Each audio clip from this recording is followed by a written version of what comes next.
Alrighty, hello!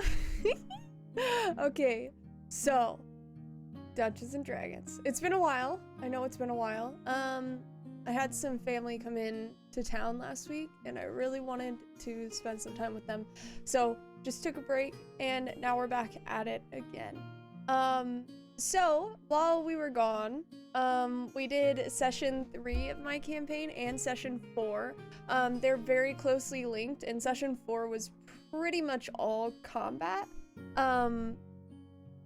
So yeah, we're gonna do a little bit of an overview of what happened there. I'm also going to show you what I ended up doing at the end of my sessions, because I decided that I kind of wanted to do a little like a little review of sessions at the end of every session. So we're gonna be going over those notes, and maybe you'll want to adapt those into your game as well. So let's go ahead and hop into it. 1 second.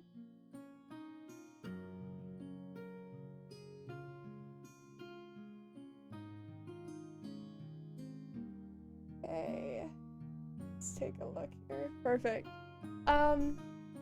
So, the time before, so this is session 3, the beginning of session 3, they did a little bit of prep work, before they decided to go check out what's going on at the mine.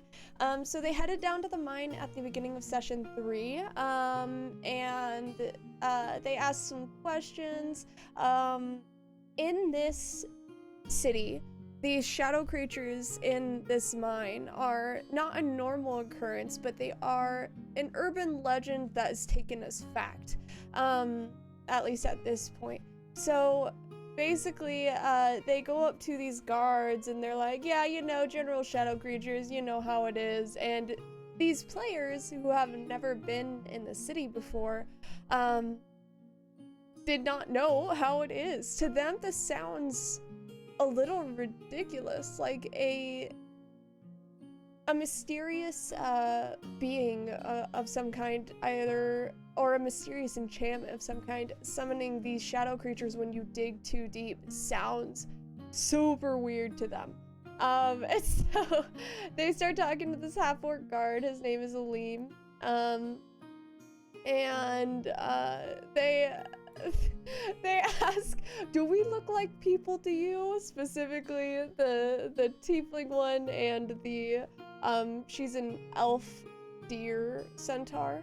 And then he just basically starts giving him therapy. It's like, I'm sorry whoever told you that, said that to you, but I'm here to tell you, you are a person. And so it's just this running joke now that Aleem is their therapist. That kind of sticks throughout these sessions. They ask a few questions. They essentially come up with a conspiracy theory, either that A, the shadow creatures do not exist, or B, they exist but they're put there by some like wizard or something, which was not my intention, but I want to reward them for thinking, if that makes sense. I want to reward them for theorizing. I want to reward them for like being like, oh, but what if this happened, kind of thing. So I'm thinking about maybe having a big bad that they go back to later on to go to that. Anyways, I digress. So there are there any old people types? They're given the name Basima. Are they shadow creatures? Yes. The conspiracy theories. This made me laugh so hard. So, if people aren't allowed to go in them and they don't ever come out, are you sure? How do you know for sure they're there? And Aleem was basically like, I'm just gonna back away from this conversation.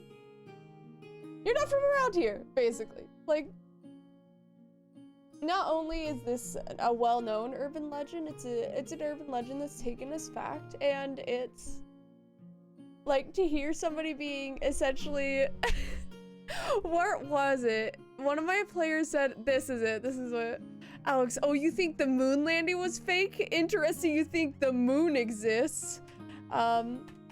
Which was basically what they were doing, essentially. Alrighty. Back to the shopping district. They do some theory crafting. Ori tries to see what they know about shadow creatures. She did roll a nat 20. But I am of the opinion that if something is not possible for you to know, or if like something is not possible for you to do, nat 20s can't fix that. So this was essentially the little bit of info that she got there. Sure, my category is correct. It is perfect.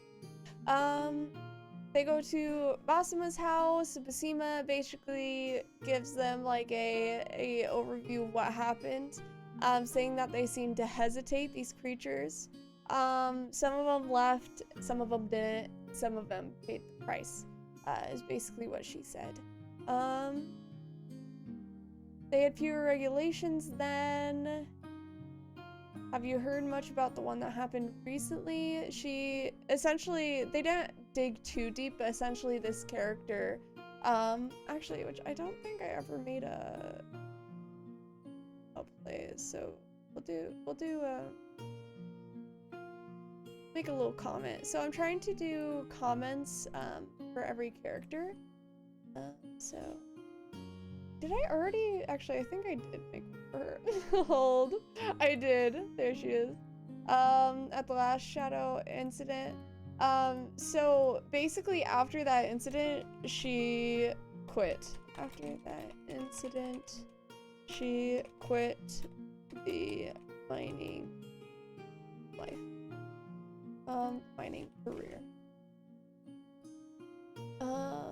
Yeah. So they didn't specifically ask about why she left or when she left, but she did leave after that incident. It was basically like, I can't depend on my government to protect me, to like have my best interests at heart, when I'm going into this dangerous situation, this dangerous career.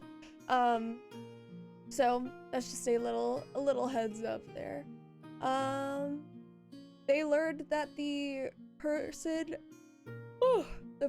put in charge of mining operations' name is Gulzar, and he's also the one that had to have okayed them digging deeper. Cass gives her the bottle of expensive alcohol that he got from Seeger, like session 1, I think. They all asked if she could tell them anything about how the creatures fight, and she said she left as soon as she saw them. Like, she's basically heard the legend and was basically like, nope, I'm out, laters. It's not really like a story to get your kids to scare your kids at night, you know, to stop them from doing bad. It's more of a Mother Nature is gonna fuck you up if you cut down the trees kind of thing. So, oh, chat, second. Just in case anyone decides to join. So they do some theory crafting. They think it might be demons. Could just be chaotic neutral. Don't fuck with Mother Nature. Cass promises not to shoot immediately. And then Lee Svilda says, yo, we could bring a gift for Mother Nature, you know? Make her less angry type situation. They go back to Aleem after they talk to Basima and are like, where can we find the captain? And he's like, large tower, outskirts of the city. So they go there and they basically charisma their way into the building. They're not given the people go inside and are like, hey, Captain, do you have time for these weirdos that are asking to see you? And Ori stays outside when the players are brought in to, they're brought in to talk to the captain. So they meet Captain Ohode. Alex, who plays Lisbilda, every time she's in my campaigns, she just is instant full lesbian energy for every female character I have. It's so good. It's so funny. Ohode keeps them like waiting for a good 30 seconds while she finishes writing something. She like neatly puts the pen to the side. She straightens her papers, folds her hands in front of her, and then looks up and basically gives them the okay to speak. Lisbilda talks about animals going missing, basically fabricating a story, being like, hey, this is why we need to go into the mines, we gotta check stuff out, make sure everything's okay, and the captain of the guard's like, no, that's literally my job. Like, that's our job. We're not gonna let you into these caves that have been A, falling apart, and B, have shadow creatures of death inside of them. Like, we're just not gonna do that. So basically, they try to save Aleem's ass for one. And then we're just some get-doner, do-gooder types, and she's like, yeah. And they say basically, we want to be allowed into the mines. We don't want to force our way or cause any issues for your staff, and then she's like, I don't care about your bullshit, just tell me why, bro. And she essentially says, we heard some stuff was different from last time, and we want to make sure that everything's okay. And they give a nice little tidbit of info saying that they were recently commissioned by Irene, and essentially that, like, we're capable and we just want to go in this mine and yeah, and then just want to help the city as these adventurer types are. So she says she'll contact Irene, verify the story, and see if you're as capable as you claim, and then maybe they can work something out. What I have started marking down are any rule changes that we do. So I think that passive insight should be a thing. I think that certain people are just better at reading other human beings, and I think that the observant feat passive investigation is not something that anybody uses, at least that I've seen personally. So I basically enhanced passive insight, and basically, so let me show you guys actually, 1 second. What I had all of my players do is I have a stats channel over here, and basically I have them put down their passive perception so that if I have somebody following them, I can always, if they aren't looking out for it purposefully, I can reference those numbers just very easily. I also do wisdom save. This one is for things like scrying, so that they don't know I'm scrying on them. That way I can just roll a wisdom save for them. They're relatively aware of what I use all these stats for, but I recently had them also do passive insight, again, because I want them to, like, read people's body language. So the way that I'm doing this, minimize that.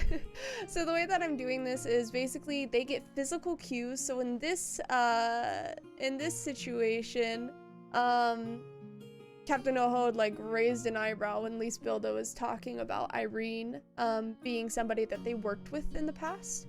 And so basically if they want to try to dig deeper, they can try and roll an insight check. So I let Jessie, who plays Ayla, I let her do a roll of insight at this point, and I don't think she succeeded. She just knows, yeah, she did not succeed. She just knows that when Irene was mentioned, Captain Ohode's eyebrows just twitched, which makes it like, even if she doesn't get anything from the insight check, she still has that little tidbit of information of the captain reacting to them saying that they worked with Irene. So that's how I do passive insight. So outside the guard tower, they call Irene and is like, hey, Captain Aho's gonna be contacting you about us. Please don't say anything bad. And so she essentially says, I'm gonna tell them about how you brought this monster to my doorstep, and you guys did it really, really competently. So they theorize some ways to appease the earth that I didn't take notes on. They go to a plant nursery, get some seeds, and some little floating lights. And then they go back to the captain a little bit later because the captain told them to come back. And in her office, they all enter. She talked with Irene. You're all certainly capable enough to bring a literal demon into my city, which she wasn't happy about it. But they basically are like, yeah, but we were super capable about it. Yep. And she's like, essentially like, I'm not an idiot. Like, just don't bring creatures into my city without letting me know. I'm going to just choose to believe that you have good intentions. So they talk for a little bit, and basically she hands them over little waivers being like, the state is not responsible for my death. That kind of thing. If they go down into these tunnels and don't come back out. So they talk with her a little bit. She gives them a map. And they head to Irene's tower after this meeting with the captain, and Irene does not answer the door because she's in a meeting with somebody that she mentioned earlier. They go back to the Cat's Meow Inn, and they get drunk with Aleem, which was the guard outside of the what's it called? Outside of the mine. And he basically gives them therapy, and it was a little fun. There's a little bit more on that later, about how they all react. We get established their morning habits, pack some pancakes for the road. They head to Irene's tower and feed. So they've decided to call the demon devil dude, the Glabrezu, as I've been referring to him as. They've been referring to him as Steve. So his name is Steve now. So Captain Alhode called Irene, was basically like, Irene, you bring another creature into my city, bro, and we're gonna have a problem. And Lisbilda was like, I just thought that bringing this creature into the city was illegal, period. And Irene was basically like, I didn't think too hard about it. Physically capable, mentally inept, the best kind. Actually, no, I think mentally these characters are actually very smart. I love having players that use their brains. It's so much fun. It makes it so much more interesting, and it also means that I can be a little bit more tricksy in the way that I deal with them, like when I make NPCs that maybe lie to them, or NPCs that are not totally upfront. Like, they will think about that and they will try to understand these people. It makes it a lot more fun and it makes it a lot more rewarding, I think, to quote unquote trick them. And we actually had a conversation about this, which I'll get into when we do the session review stuff. But they were like, but serial killers, that would be fun. And I was like, honestly, if you guys want serial killers, I'm so down. I would love to make, like a serial killer type that is just like very much into the drama of it. I think that would be a lot of fun.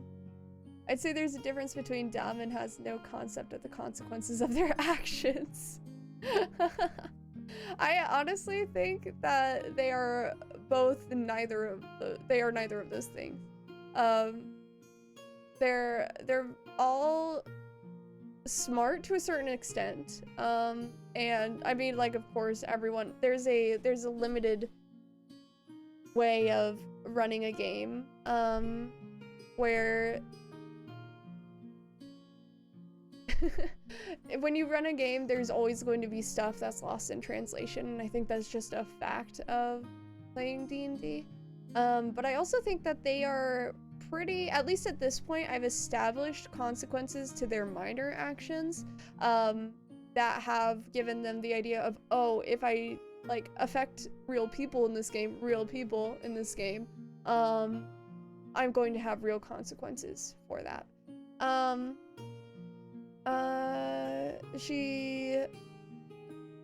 Oh, I forgot to mention earlier, when they were talking to, Captain Ohode, it was, what did they say?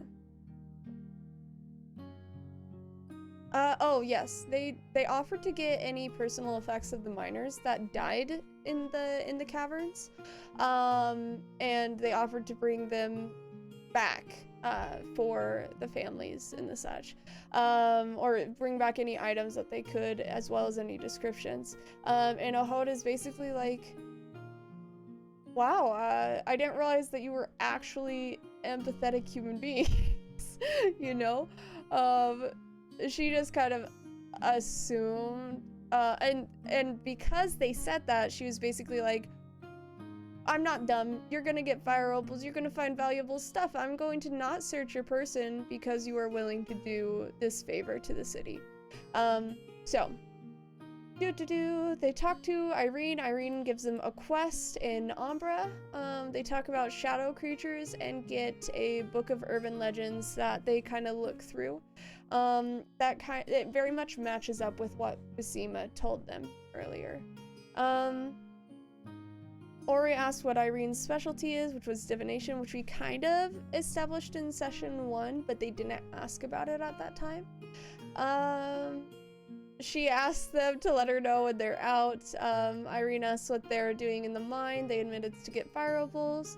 And Lacefield is like, I think the creatures are a conspiracy, and it's amazing.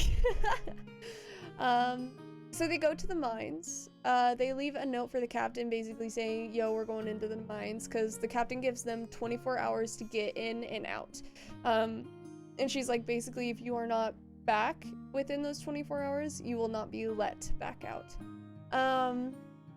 Aleem is in front of the mines looking very tired, very hungover. And then they kind of go over what type of drunks they are, which was so much fun. Even though Ayla and Ori didn't get drunk, they still gave me that info, which was fun. Lise, Bilda, and Cass failed their constitution saves to not get drunk. And by the end of the night, her and Aleem were just hugging each other, and at the beginning of the night, Cass was getting therapy from Aleem, and basically was just shouted about the Thieves Guild. At this point, Aleem is just like, I apologize for my behavior. And then Lisa says that she loves oversharers. They head down to the mine, takes 4 hours to get down there. I get their surface thoughts and emotions, which I was going to do something with, but the combat that ended up ensuing was invigorating enough, was, what's the word, attention catching enough, that we didn't end up having to do anything with that, which we'll kind of go over what we did there. They prepped some stuff, and in the larger cavern, so what I did, and I want to show you, hang on, it was so much fun. What I ended up doing for this combat was, I had the shadow creatures hold. Hang on, I have to switch to objects and tokens. So I had the shadow creatures, and these big boys had these auras of death around them, that we a month or two ago, we made the shadow creatures stats. So they had the which I ended up like adjusting. Not only I ended up doubling their hit points because they would have killed the smaller ones super fast. So I doubled their hit points and then I doubled these ones' hit points. I probably should have just made it like 100 instead of 140, but hindsight 2020. But they had this aura that they had to make con saves for whenever they were in the space of. So that made it very interesting, a very interesting dynamic combat-wise. And I found out that if you go down and click these 3 dots, you can click C, which I found out after the combat, which is so sad. So they could see the aura of the creatures, but I will know that for the future. So anyway, what made this combat super interesting was that they all had different vision ranges. So for Lisbilda, Ayla's character, this one right here, she had an ability that for everybody within 10 feet of her, they could see at the same dark vision range as she could. And in this space, all vision is halved. So everybody got half their vision, but what made this combat so fun, or not the combat, but everything leading up to the combat, of them trying to look around in the tunnel, was that every time they went out of Ayla's space, their vision,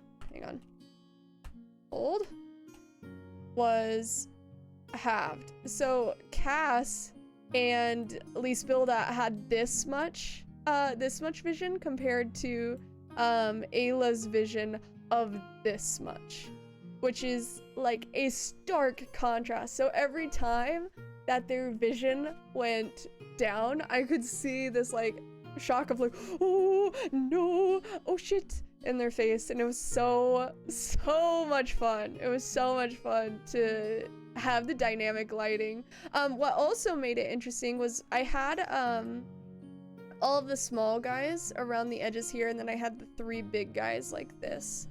And what would happen was Ayla would get close to the edge and see like the little guys, and everyone would be like, what do you see, what's going on, what's happening? And it just made it so fun, so dynamic. Such is the name, dynamic lighting. So I do want to do more fun stuff with the dynamic lighting in the future, but we'll have to see if we're like what we can do about that. So anyways, so that was a little fun. Everyone got to they saw these void-like shadows on the wall. I ended up not using the shadow oozes at all. I was going to, but I decided not to because it would have added something to combat that was just an extra layer of fighty rather than an extra layer of interesting mechanics, if that makes sense. So these voids on the wall were going to be the oozes, and if they ever got close to the walls, which they did once but did not encounter one of the oozes, so those were there, just did not use them. And then they started planting these lilies on the ground. They were spooked by the dynamic lighting. I did a little, like, as they got closer, and I didn't tell them to what, but it was to the big guys. I had them roll some, I had them roll some wisdom saves just to see if they were scared, and Cass and Lise were super scared. They like did not want to get closer. Basically they refuse to go forward. They shake out of the wisdom save and they see the big guys. So it was so fun because Ayla was the only one able to see the big dude on the edge of her vision, and she was like, guys, there's a dude there, And everyone was like, what do you mean there's a dude there? We don't see anything. And it just made it so fun. So much fun. So they made Chand an Empress Tree seed halfway between the party and the creatures. And the shadows around the creatures die ever so slightly. So I wanted to reward them for trying to appease whatever force is inside of this cavern. So I did reward them by like making it so that the creature was like not like it's very obviously something is happening there. And I'm gonna be real with you guys, I was going to, if they kept pushing deeper into the cave, I was going to give them a bigger, scarier dude. I think they're called like Night Stalkers or something like that in 5e. They're the shadowy boys with horns. And I was going to give them one of those as like a final, oh shit, we gotta get out of here, if they weren't going to do it in the first place, or if they tried to push further than they should have. So that's just a heads up. I kind of decided not to because all of her d20 rolls after she planted those seeds, all of them were above 10. So just a heads up there. Cass walks into this aura and is instantly hit by this necrotic energy. And Cass has the regeneration ability because he is a werewolf. So that is just my brain isn't working. So that is brought up. But so the way that I described the bodies in front of them was that it looked like their veins had like dried up and burst, essentially shriveled up and burst. So like basically what you would see in like next to their veins would be the almost mosaic fractal like pieces of blood like burst into underneath their skin. So basically that effect stayed while his veins themselves actually healed. They got close to the smaller ones and it started rushing them. And then Cass turned into his werewolf form, which was fun. I goofed and had everyone roll a wisdom save when I shouldn't have. It was supposed to be when he howls, not when he transforms. So I goofed that a little bit, but that's there. He fucks up the smaller one real quick, so I doubled the HP. We clarified Moonbeam damage, which I think that Moonbeam should do damage when it's initially put down, but does not do damage when you move it onto another creature's space thereafter. But it does do damage at the beginning of any creature's turn who is standing in it. So just a heads up there. The smaller creatures, they learned some info. They stopped once they killed the one they were initially fighting and there were no others within the range, within like the immediate range of them. All of the shallow creatures stopped and kind of started floating back to where they were. So that was the end of session 3. So that was a lot more RP based, but session 4 is where we kind of get into the technical combat stuff. So I'm not going to go over too much in this. I'm mostly going to go over what we did for death saves and some of the mechanical stuff that made the combat interesting to my players. So we just as a note, we did clarify werewolves are inherently magical, so while they're wolf form, they do magical attacks. So let's look at these. I got loads of hit points, he said, copium. So Ayla sees them regenerating, which is important because they're like, oh shit, we gotta get out. These guys aren't going away. I see they saw something forming in the distance. Necrotic damage, they're immune to it. So I do damage to almost everyone. That was their passive, so their aura, that everybody was in. The shadowy wisps grow more intense in a way that they can more feel rather than see. There's no blood. Let's see. So the fun thing about this was, I think, was the, let me cozy on up real fast, was partially the auras. So the auras were something that they had to avoid.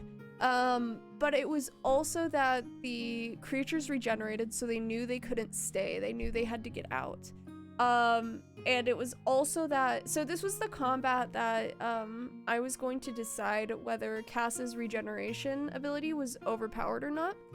He is their only tank. He is the only one with loads of hit points.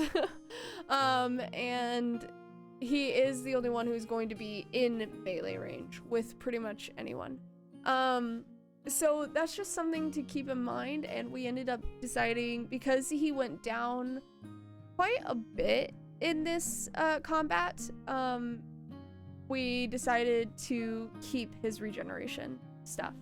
So that's just a heads up right there. So this was also interesting because one of the characters, Ori, is very shadow wispy-ish. So one of them, Ayla, asked if Ori's shadows were the same as the creatures, and they look similar but behaved differently. So they got the cleric up. Cass rolls a death save. So how I do death saves in my campaign, and I'm trying to decide exactly why this happens in game, but the way I do death saves in my campaign is if they succeed on a death save, they give me a fond memory that is like basically their life flashing before their eyes. I read it somewhere, I can't remember exactly where, but this is not an original idea. So if they succeed on a death save, we get a fond memory. If they fail, we get a bad memory. So we got a little, it was so fun, it was so cute, and what I did was I had everybody, for a split second, they're just mentally taken out of combat, and everybody sees these memories. And what this did was, it forced very closed off characters to share their backstory, for one. And for two, I think in the future it's going to make them even more scared of going down to some extent. I think that their character realizing, oh, everybody can see my memories when we go down, like what is this? I think that is going to make them just a little slight bit of fear of going down, because then they have to essentially unwillingly share part of their backstory. Not the players, mind you, the characters. So I think that will be fun. So basically we do a little bit of that. Ayla also has to roll a death save. We do a rule change interaction to take an item out of the bag of holding. Group vote if they're allowed to do this, so are enemies. That's basically how I rule most of my in-game rules that I'm not sure of. I don't think it should take an action to take something out of the bag of holding, personally. I think it would be quicker to take something out of a bag of holding than it would be to take something out of a normal bag. So we are like, basically, if you're allowed to do this, so are your enemies, just keep that in mind. And we kind of voted on it and everyone unanimously agreed, yeah, we want to do that. So Ayla rolls this death save, she gets a fond memory, and the vision fades. Ayla and Cass are brought back up, and I personally think that it's dumb that when you get knocked down and brought back up, you just keep getting knocked down because of damage stupidity. It's basically like you are punished for whether you are before or after the cleric in initiative, essentially. And I think that's dumb. So we changed it. After you're knocked unconscious and you were brought back up to consciousness, you roll a deception check to try to play dead. The DC is 10 plus the creature's insight plus 1 for every time you are downed. I personally did exempt them from the aura damage as well. Because it's just like, it sucks just getting knocked down and brought back up and knocked down and brought back up just because of where you are in the initiative. I think it's dumb. So I changed it. So this also made the battle a little bit more dynamic because they could get out for one, and for two,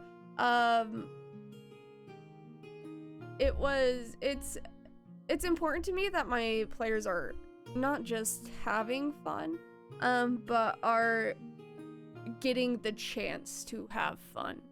So yeah, anyway, I made that decision because it makes the game more fun for everybody, and it makes combat more fun, in my opinion. So Ori looks around for the fire opals, rolled a nat 20, and so I gave her, they needed 3, but she found 4 that were easily accessible. She switched them out with seeds, and that was that. So now at this point, they're like, okay, shit, we gotta get out of here. Lisbilda and Cass are like freaking out. They're like, we don't know how we can even get out of here. And Lisbilda has been saving her 4th level spell slot to do Dimension Door to get them out. So for cutting words, the way I do it, because otherwise it would be pretty much useless, is that for cutting words, if you want to do it, you let me know, and then I will tell you the roll on the dice if you ask before you know whether or not the roll succeeds. So if somebody's like, okay, I want to run away, which is what Lisbilda was doing. I want to run away, and I'm going to take 2 opportunity attacks. So I'm going to use cutting words on at least one of them. And so I told her, I was like, okay, it's a 15 on the die, and she's like, okay, I'm going to do cutting words and just hope for the best. The cutting words did not unfortunately do the trick, but because it was like 15 plus 6, I think it was, so it was 21 to hit minus 2, and her AC is 14. So I told her the roll on the dice, and then after that point she can decide whether or not she wants to do cutting words. So Lisbilda did go down because the cutting words did not cut it enough. And then Cass went down again, and he failed a death save on his turn, and it was a bad memory, which was super fun, because, so basically I had them give me a description of what was happening, and then I kind of filled in the lines, giving a little bit more of an emotional context for the item. For the memory.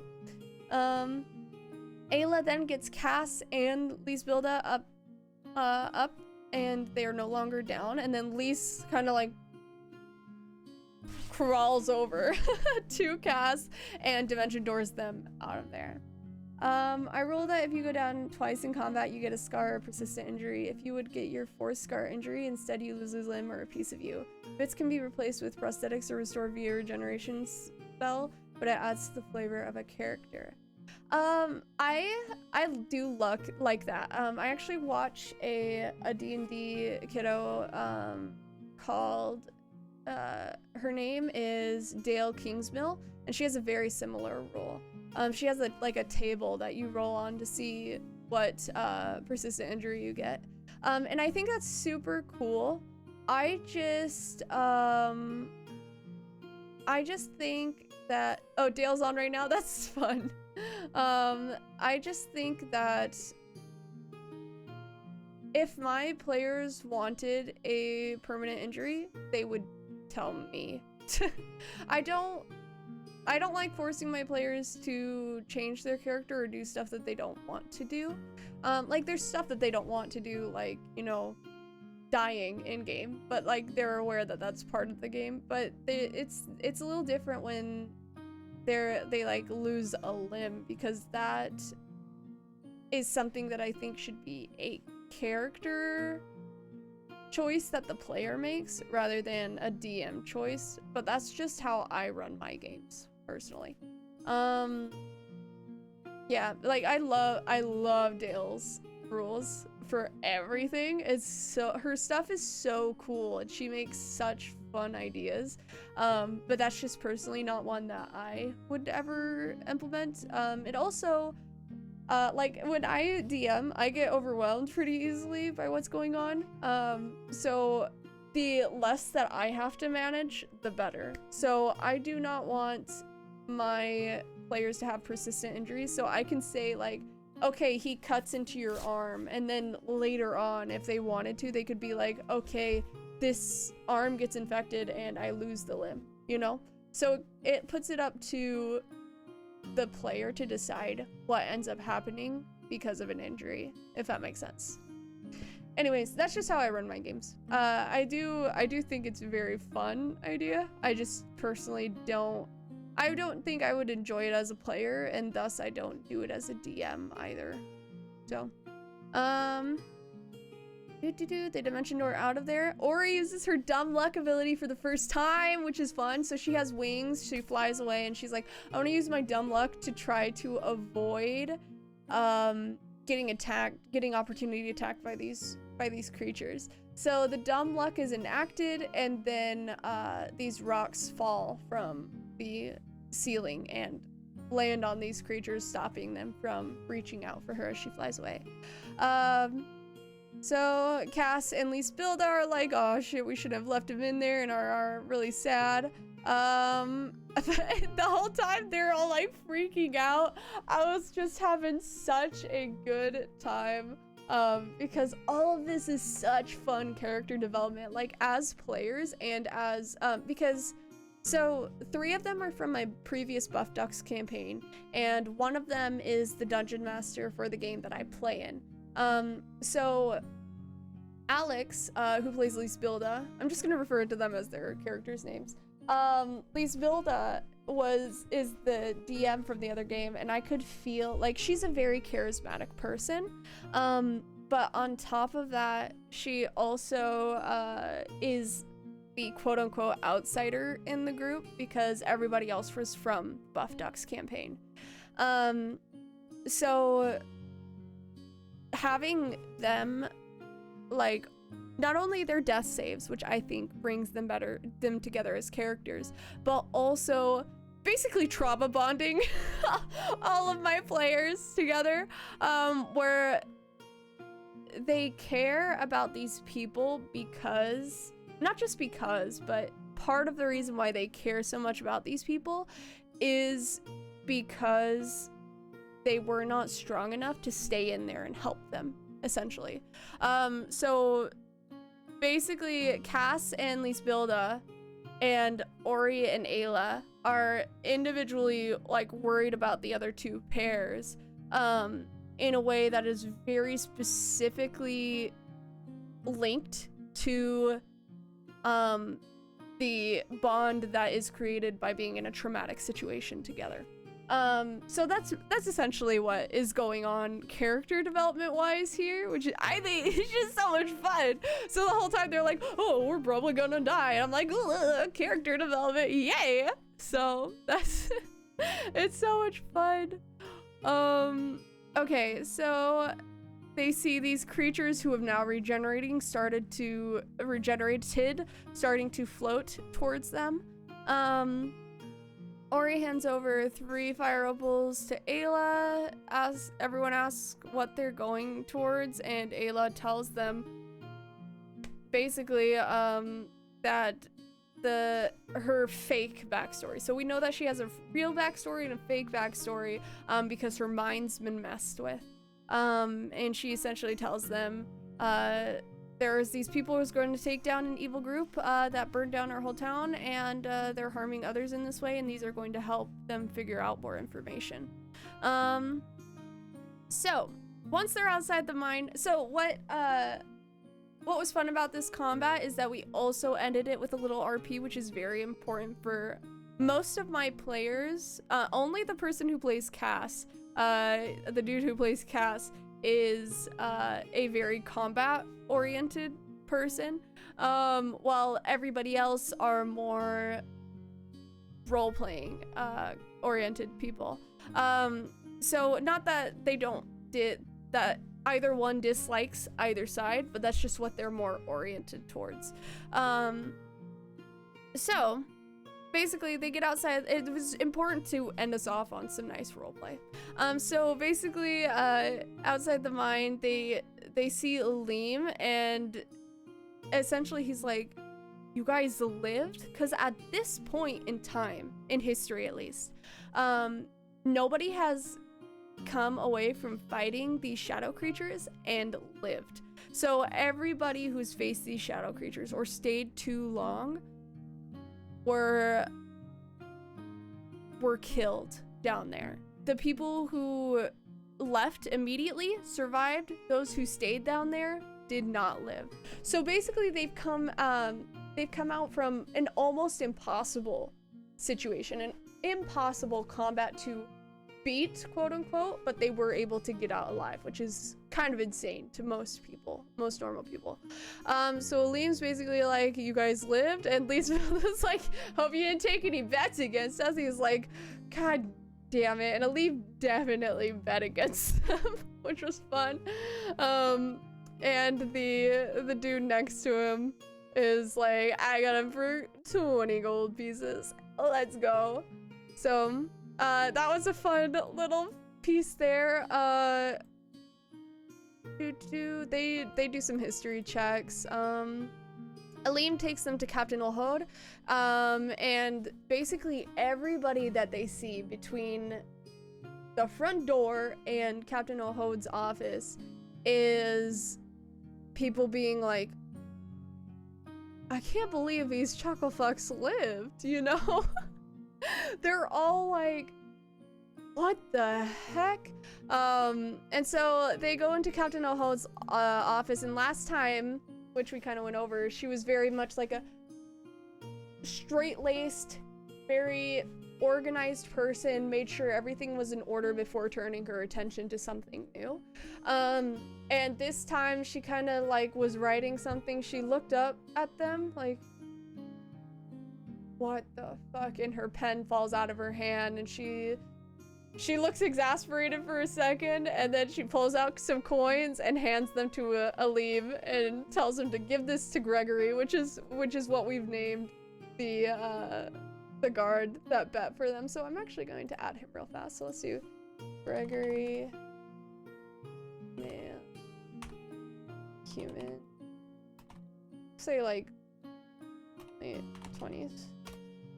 And then we'll do the card that they would make it out alive. So I'm gonna say this man would have gone into debt if he lost this bet. The number of people that he bet against that they would make it out. So good. So Aleem is like, drinks are on me tonight, which is something that we actually, I'm gonna write that down real fast. So Aleem promised drinks on him. Okay, I'm gonna just take that note real fast. Leaves gives Olhod the personal effects and descriptions, and Lisa's like, yeah, it's everything's good, and inside she's like, I can't believe we lived. So we're just gonna skip over a lot of this. Essentially, they are they're given some tea that relaxes their muscles, and they're asked some questions. They give a lot of details on how the creatures fought, which is basically invaluable information that has not been known before this point in time in history. Either because people like avoided it, like why would you go fuck with stuff that like lets you leave if you know, if you decide to before they attack. So they all decide, so they give a ton of info, and at the end she gives them 250 gold as a reward just for their troubles, essentially. Like, for any items they may have lost, or anything that they may need to do to recuperate this, and they I think part of this also is that they have historically inaccessible information. So stuff that these creatures have been known for at the very least centuries at this point, but nobody has ever survived a long-term encounter with them. So, at least not to the city's knowledge, at the very least. Ahod asked for permanent residents. They're all resounding no. Incessant flirting and the group going, ooh! It was so fun. It was such a fun session. So now that we've gone over the little details, I actually want to show what I've been doing for the for my my dog needs to be let out for post session. Give me 1 second, I'm gonna let her out.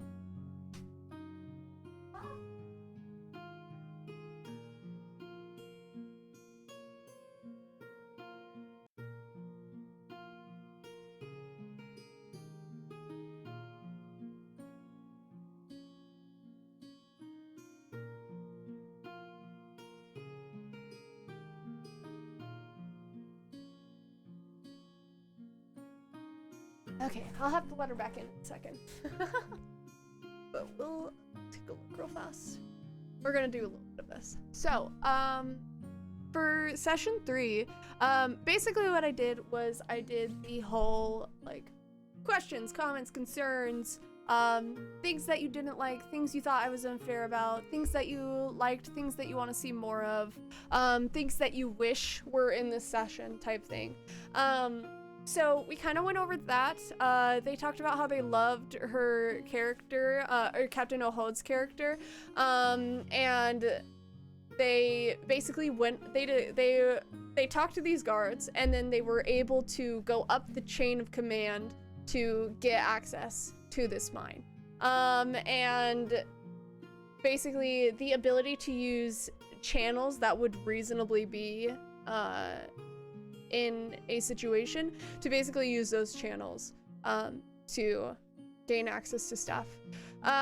So basically the way that I ruled this, and that I told them how I ruled this so that they would know in the future, like, people are going to react how human beings would, you know?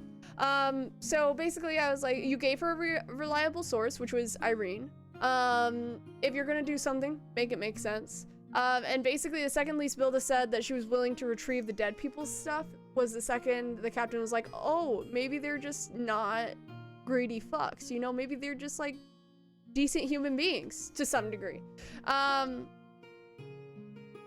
basically she kind of knew that they were going down into the cave to get valuable stuff to some degree, but because they offered to retrieve the items from the people and retrieve descriptions and stuff for, like, family members, she was like, oh, maybe I won't search them when they come out of that cave. Like, if they had it, they would, the captain and her guards definitely would have searched them when they came out of the cave. So it would also have not been beneficial of them to be 100% upfront with her, because she would have been like, oh, they're just greedy fucks and they're unashamed of it. So that's a dangerous greedy fuck, basically. So I was like, yeah, I'm sorry, I'm not great at creating role-playing opportunities, so I'm doing my best. And they were like, actually, we like the way that you're giving us role-playing opportunities. I was like, I'm getting better as a dungeon master. This is great. And it was a lot of fun. So they didn't think there were any decisions that they were upset about. And something that, like, made my heart sing was that they were like, it's very rare that we have to rules lawyer with you. I don't like creating an environment where you have to rules lawyer instead of, like, collaborate on a rule, if that makes sense. And that's partially why I did the whole, like, all of the rule changes. I actually made a channel for it. All of the rule changes we did, I just made sure like, we talked about these and we were like, does that sound fair? Basically, is what I checked with everyone, and every time everyone's like, yeah, that sounds fair.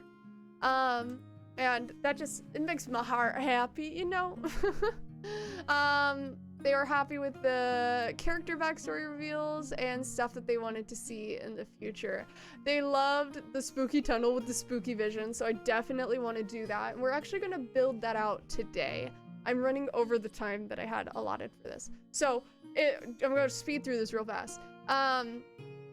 It's hard to do creepy stuff in a civilized setting, and I don't like doing stuff that doesn't make sense, but it's kind of dumb because it's Dungeons and Dragons, it's fantasy, it's just whatever. But I do, like, my brain error 404s when there's not like a proper setting for it. So we talked about serial killers, which was fun, and I was like, yeah, I want to do serial killers if you guys are okay with that. I mean, like, serial killers, I don't know, freak me out more than like monsters and shit, because it's like, it's a real thing. It's a real thing.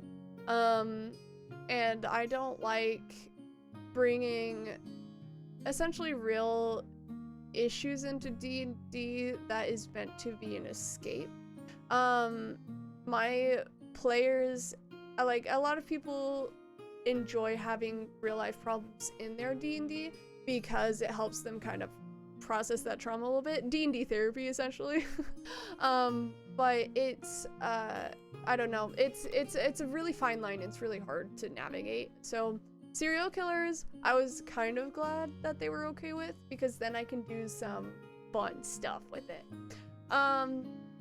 So enchantment wizards would probably make very good serial killers, and then I did a bunch of we clarified a lot of comfort levels in terms of being possessed or being enchanted, and I think this is important, because if you don't establish that and your player like is so extremely uncomfortable with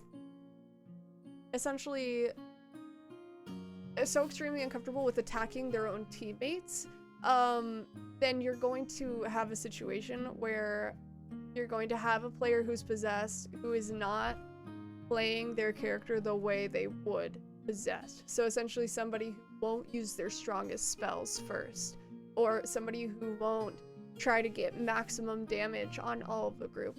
I think it's important to have just a clarification on whether people are okay with that kind of stuff. My last serial killer was an alchemist. Ooh, that's fun. Alrighty. Jesse and Tina want puzzles and traps. So we're gonna actually do a lot of this stuff today. We're gonna be talking a lot about how to make this all a reality.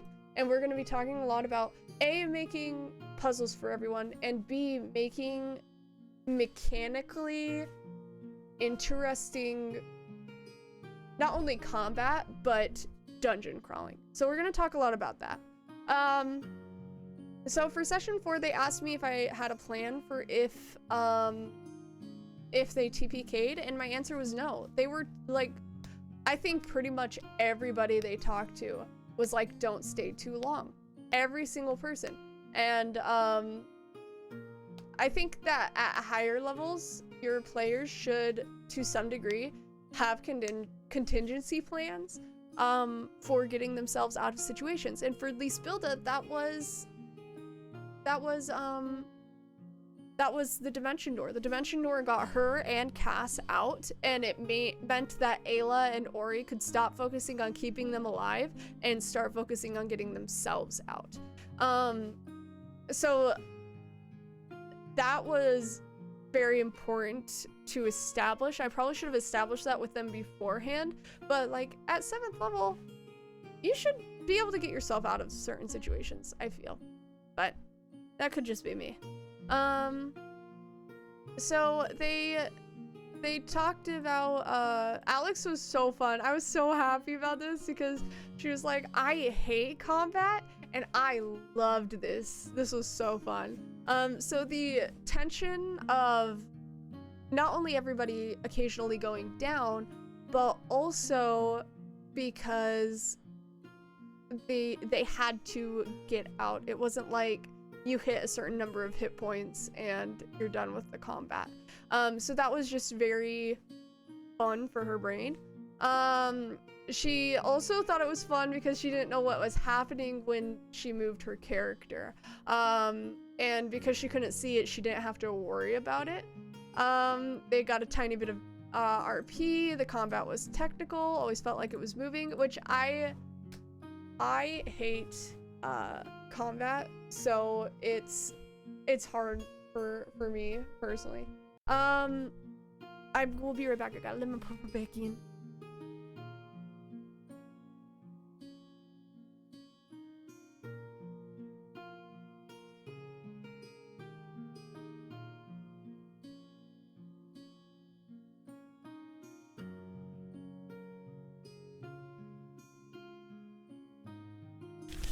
Okay. Hi, Puffer. She ran away. Alrighty. So Tina felt the same way. Not being able to kill everything off, having a timer, needing to get out was very... Everyone kind of got a little bit into it. It was really fun. I was watching the session back, and I hate watching combat. I think it's the most boring shit ever. And I like watching it back was not as exciting as being in it, but the amount of not attention, the amount of engagement that was like on everybody's face, like everybody was fully engaged in combat, and it's a very hard thing to do for me personally. So it was really cool getting to see that. They also got like little sprinkles of knowledge during the combat, so when somebody did something, like somebody did a little necrotic damage and they found out, oh, these guys are immune to necrotic damage. Somebody did radiant damage and they're like, oh, the small guys are vulnerable to radiant damage. So that kind of stuff makes it very interesting for them. I also let them know that if they ever need money in game and I'm not giving it to them, like I'm not giving them quests, to just talk to me about it so that we can work something out to like happen in game so that they get that. And we decided he did not need a nerf. And actually, before we move into puzzle making, I want to show you guys the Oliver buffs. The cast buffs. So we didn't do a buff. We did a, like, he gets a half form that we made. This is just part of his human form. He gets a half form, and then he gets a shifted form that does all of this. During this combat, we added this little bit. If you're taken to 0 hit points while in wolf form, you detransform and brought up to 1 HP, and you can do this once per long rest. This was important for me to put in there because, again, he's their only tank. He's going to go down, and him having to go down every combat is going to get boring for him. So putting that little Hail Mary in there is really important. We also reworked Tina's. We reworked Ori's bonus feat to give her so what Tina did was she had 1 level in Warlock and all of her levels in Sorcerer otherwise. But she doesn't actually want Warlock. She just wants this story piece of the Warlock. And I was like, well, like if you're feeling underpowered, if you're feeling like something is not working for you, then let's change it. So basically what we did was we took her favorite parts of the Warlock stuff and we put it into a bonus feat for her. So the bonus feat has 6 charges a day, and 3 charges are essentially these not Hail Mary type things, but these like slightly more powerful things. We gave her some of the these ones, this one, and this one, this one, this one, and this one were all warlock stuff that they could use in once they got to a certain level, but we just added that into her bonus feat so that she could use she could decide essentially what she wants to prioritize, and we made the dumb luck 3 charges because it's supposed to be like a Hail Mary. You have to save at least half of your points in order to use this, so we kind of established that whole stuff, which made it a little fun. So that's the update on all of the in-game stuff. Actually, I'm going to save this and then we're gonna scroll to this part because this is what we want to look at. All right, let's talk about puzzles and shit. Okay, so hold, call, area groups to call, session notes. On the way to Umbra. Alrighty. So this is inaccurate.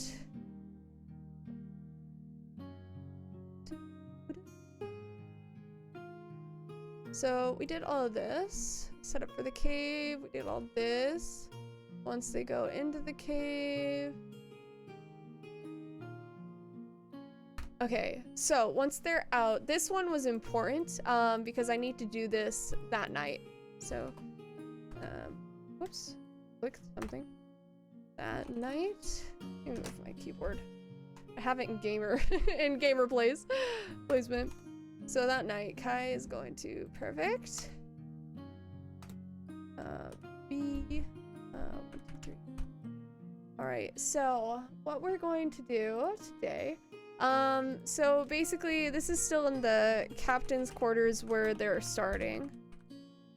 Where they're going to be starting next session. I do want, so I wrote a couple of notes, on the side here for this. But before they leave, I do want Ahod to insist on having them checked out by a physician to ensure like no possession, can I spell? Or anything of the sort is happening. So that's just a little tidbit.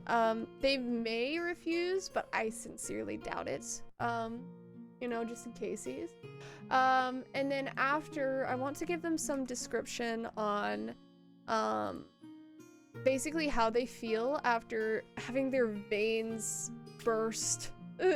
Especially those that went down are like in really rough shape.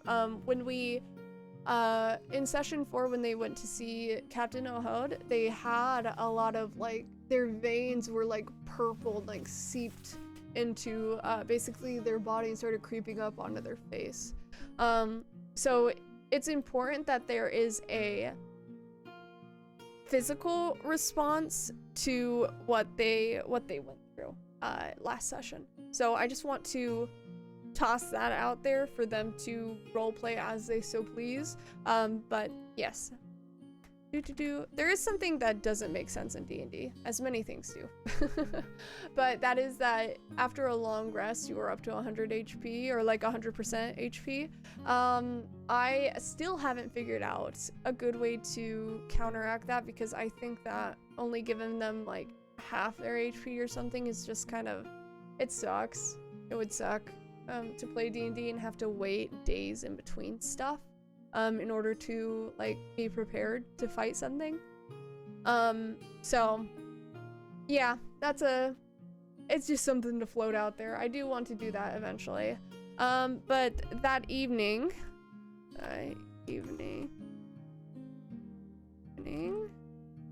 my cords are in the way, and for what, bro? Hold.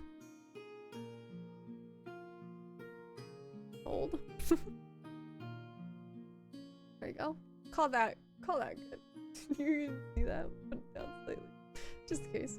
Alright, so that evening, Aleem comes to the cat's meow,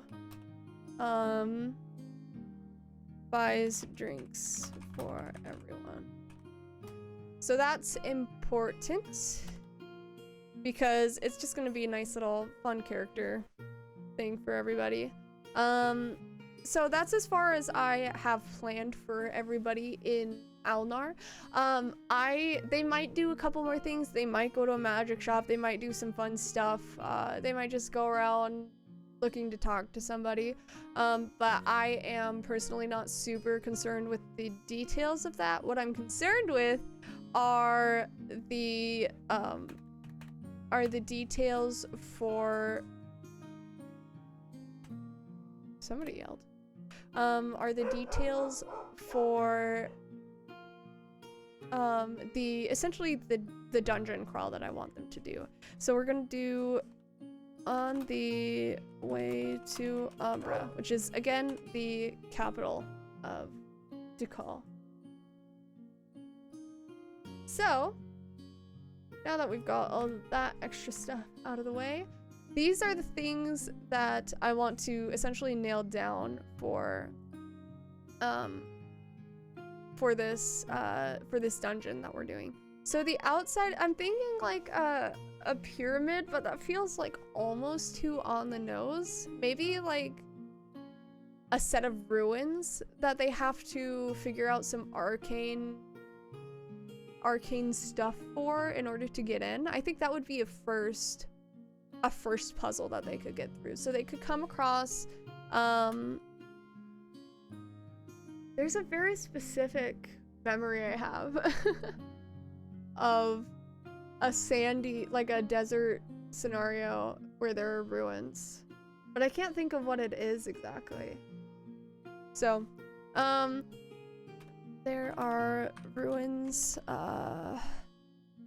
okay, so in the let's do you come up on a particularly tall sand dune.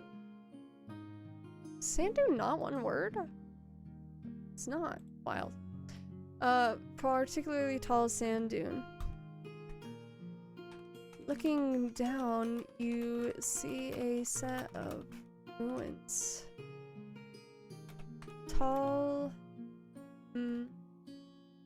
squared columns that have the mummy from 1999. I actually haven't seen that before, so probably not. At least I don't think I've seen it before. It feels, I think it probably has something to do with the labyrinth, but it wasn't the labyrinth because I also haven't seen that. I am very uncultured. I don't think it's from either of those, but I'm not positive. Looking down, you see a set of ruined squared columns that have... Oh, press X for awesome. Thank you for the raid. I appreciate it. Welcome in. We're just talking about puzzles, and we're gonna be making some for my D&D players as they head down into these ruins, where we're also going to be talking about combat, and we're gonna be looking at maps and be doing a bunch of fun stuff for that. So, huzzah! Hello! Thank you for joining. It's so fun. Yeah. I've been rated. Thank you. Huzzah. So, press X for awesome. What do you do? What kind of content do you do? And what were you just doing is probably the better question. So, square columns that have been that have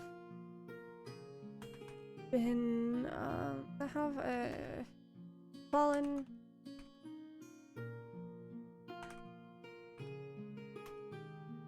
in some cases. Looking down, you see a set of ruins, squared columns that have fallen over and become rubble in some cases. I was just writing a D&D adventure for my campaign. I do world building and adventure writing for D&D. Nice! That's so fun! He's working on world build that's heavily inspired by a television property I haven't seen. Cool. Nice. So is it what television property is it? Spire Gravity Falls. Nice. My siblings love that show. That's awesome.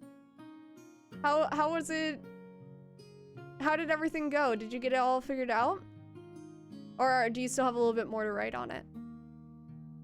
Looking down, you see a set of ruins, squared columns that have fallen over and become rubble in some cases. I just don't know what puzzle to write. So let's look at maybe number puzzles? Or puzzles. But instead of replacing them with instead of numbers, we could replace them with symbols. That would be fun. It went well. I still have more to write. Nice. Congrats then, man. That's awesome. Is it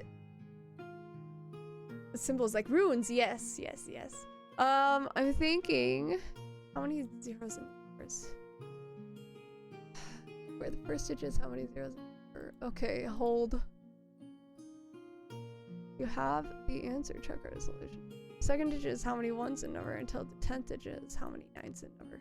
I do not understand this. Thank you. I love D&D. It's my favorite game. How are things going here? We're going good right now, I think. We just did a review of the previous sessions that I did while I was gone last week, and now we are going to be looking at some puzzles. So let's do actually D&D puzzle ideas. Let's look at this fun stuff. Portals? That's fun. The play. Blends together puzzles and role-playing. If one of the player characters was an actor in their backstory, this could be their time to shine. Trapped into spooky theater. Oh, this is a specific campaign. Or, sorry, not campaign, module. The code. Okay, this does not help me. Coolest puzzles. I do the same thing you're doing when I write my D&D stuff. Yeah. I think, pretty much all storytelling at this point, at least, is people working together to essentially pulling ideas from all different types, all different places. So yeah, I don't think any idea is truly original at this point. A male sphinx guards an interested tomb. Adores riddles. Oh, I know this one.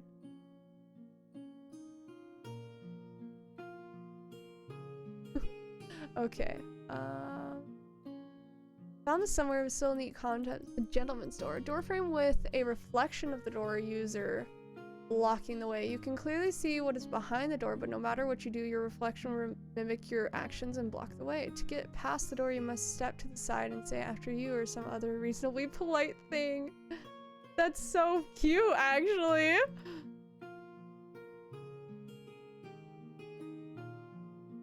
That's so wonderful. I actually really like this. I'm going to copy this down and we'll put it in our notes. Go fast. Make a new set of notes real fast. I don't know if I will use this right now, but I do think that's adorably wonderful. How long have I been DMing? I've actually been DMing longer than I've been a player. It's been the year, so the summer of 2017 was when I taught myself D&D. And then I ran it for a bunch of people who also didn't know how to play D&D. Yeah, so that's when I first started, and I was the only one who was willing to like take notes on how to run D&D, and so we kind of got we got that all set up, and now here I am being a dungeon master, a much better dungeon master than I was. But I started playing in campaigns shortly after that, whenever I went to college. Yeah, so here we are. Hashtag forever DM. Yeah, it's kind of like that. What's really fun though is that I've had a lot of new players to D&D. And I very much do enjoy being a DM, don't get me wrong. But it's fun to be a player sometimes. But it's very fun being one of the start of somebody DMing. It's just a really cool situation to be in. And it's like at least 4 of my newer players in my past have gone on to be like super fun DMs, and it's so much fun to see. It's so much to see your kids grow up into adults, you know? Okay. One that I really enjoyed was the Venn diagram of fairy wings in a forest with ancient stone pillars in the center of each segment. 3 circles out together, the players had to stand in the main segments and then place items in the overlapping parts that somehow linked them with their companions. When they did this, the pillars would glow to show they were doing something right. Interesting. Stand at the main segments and then place items in the overlapping parts. That's actually really cool. So it's basically you have to have a certain number of people to get in to it. That's so fun. It's so interesting. Okay, cool. I actually really like this. We might use this for our entrance. We'll see if we can find something more fun. My current group is all noobs. I also enjoy introducing new players. That's so fun. It's I I have a personal rule that I won't DM new players at higher levels, but I hate DMing for lower level players. I hate it. It's so boring. It's so boring. You can make it fun, but the amount of effort to make it fun is so much less interesting than playing at higher levels, I think. There's just so much available at higher levels that I enjoy DMing for. Yeah, that's my hot take of the day.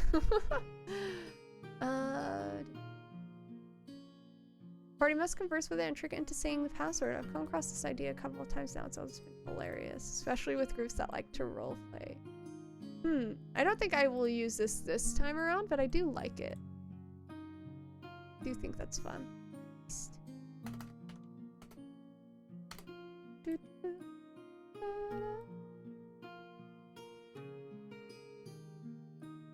Later the wilds, etc. I would only say her name if PC told him to, which would open a door to a treasure room. The statue would tell the part of the riddle of the temple and is clues as to how to open the door would be. To answer the riddle, you must cross through the door.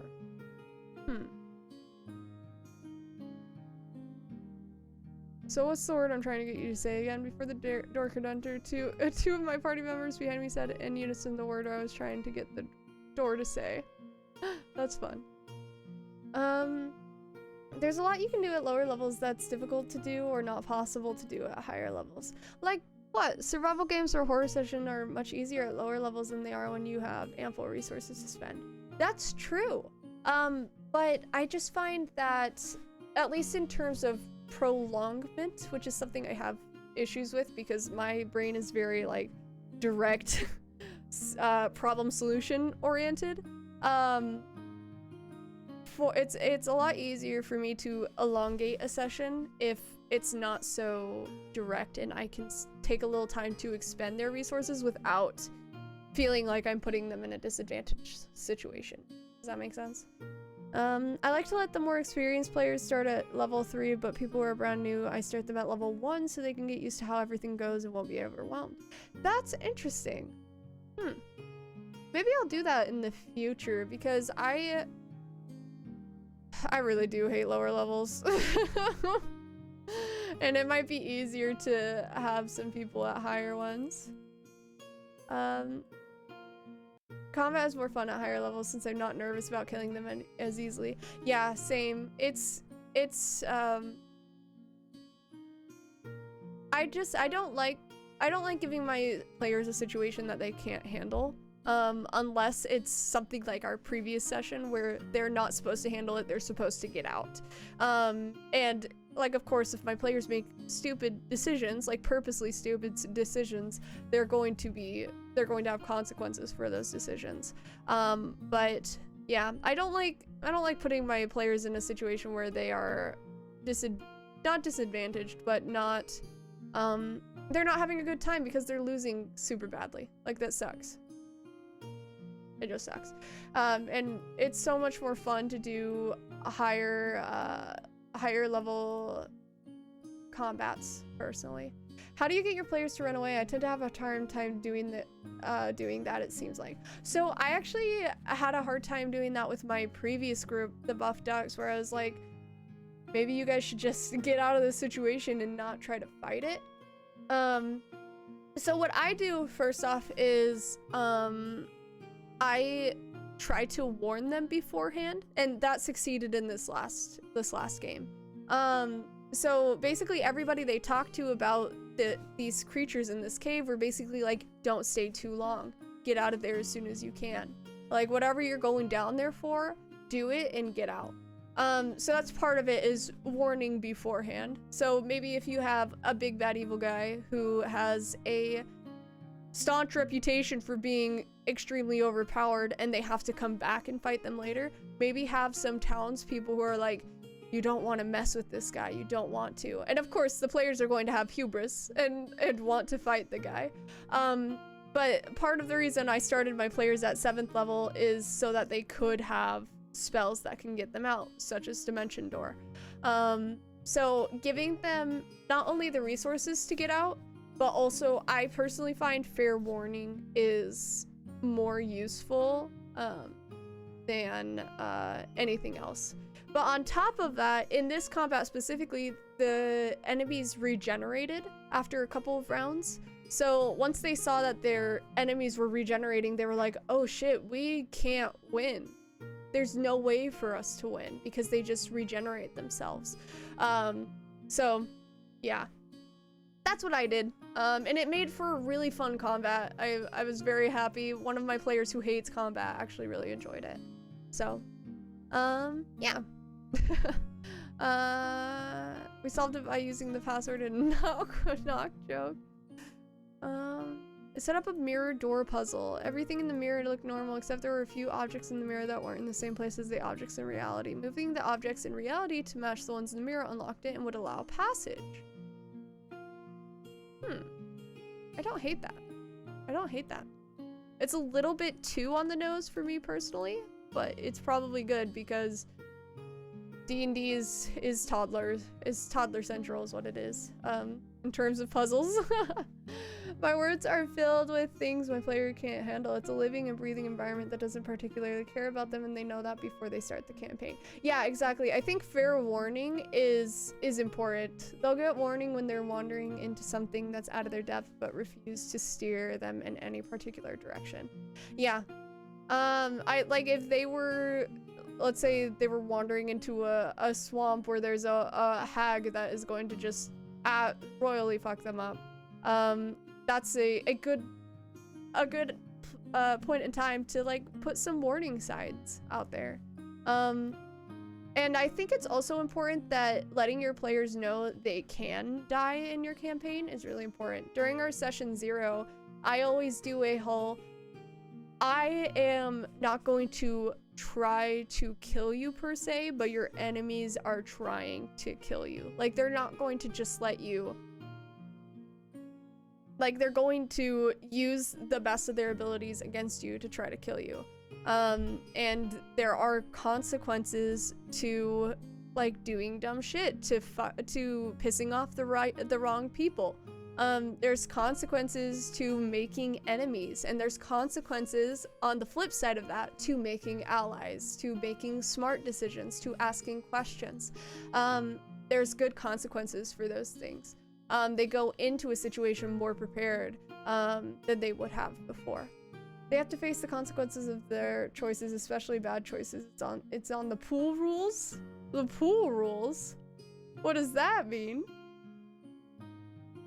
Another puzzle involved a room with 8 portals. arranged from left to right along one wall. Each portal closes after one person enters. The portal takes players' chest-like rooms with enemies. Let anyone gaming proficiency to immediately recognize the floor as a chessboard. I kind of like the idea of a room with 8 portals, and they have to defeat, or they have to do something in each of the, they have to do something in each portal in order to unlock the ninth that, whoops. The ninth that appears. Whoops. Alrighty. The few times I've been a player, I always hated a puzzle since Theater of the Mind makes it a little difficult, so my games don't have many, if any, puzzles. Yeah, I have a hard time with puzzles too, as a DM. But since we're on roll 20, that's where we do our campaign, I think that I can do some finagling to make it a little bit more, I might be a little bit more capable of creating a physical puzzle. And then maybe some like riddles or some, you know, math stuff. My rules, 10 of them written up hanging on the wall behind me at every game we play. Nice. That's fun. When we did our session 0, I gave everybody the same session 0 document, basically saying like what stuff basically what stuff I don't compromise on. And a lot of those are like just individual DM rules of like respect your fellow players and respect what's going on, and like your actions have consequences type stuff. So yeah.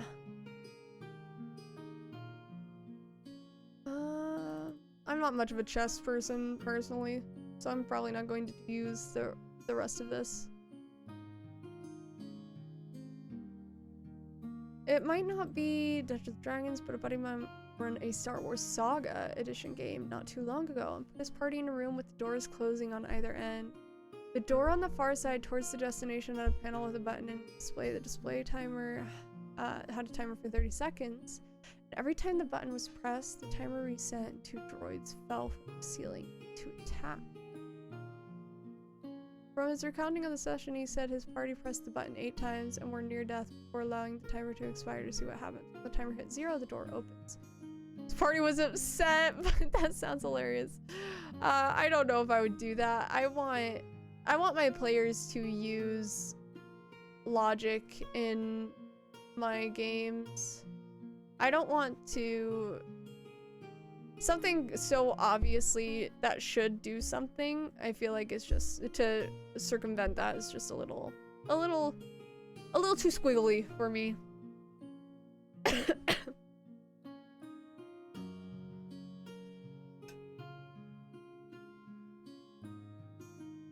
I did something similar, but my players seem to be too thick-headed. LOL.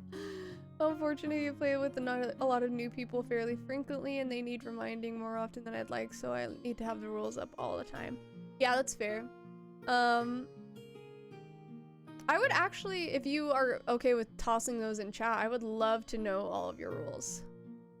Rule 2, play the game you're here for, and Rule 6, this is a team game, act like it, are the ones that need the most reinforcing. Really? That's so interesting. I guess, like, the team game Act Like It is actually something that I think a lot of people who come here, they come into D&D thinking it's going to be very similar to a video game, which in a lot of ways it is. But they kind of forget that you're supposed to be not only enabling yourself to have fun, but also enabling everybody in your group to have fun, which is something that I think people who are gamers specifically need reminding of sometimes. Okay, so with a bowl of water and dagger would rise up, or find some other ways through. The whole dungeon was based around psychological tricks and making the party doubt one another. That's interesting. Psychological tricks. I don't know if I want to do more illusion-y type stuff for this dungeon, but that would be interesting. Okay. 15 foot moat surrounding a pyramid. There are multiple 12-foot planks on both sides of the moat which won't reach across by themselves. You have to lay a plank across the corner and set another plank from the right angle corner to the cross piece and have several party members stand on it. Then carefully lay another plank to the other side. Then you have to anchor the pyramid side for the last 2 party members across the moat. That's too much math. Too much geometry. No, thank you. Attending this and adding this to the comments in case anybody prefers to create my own puzzles instead of sharing their own. I work in music professionally, so I always love to incorporate a little musical Easter eggs. That's fun.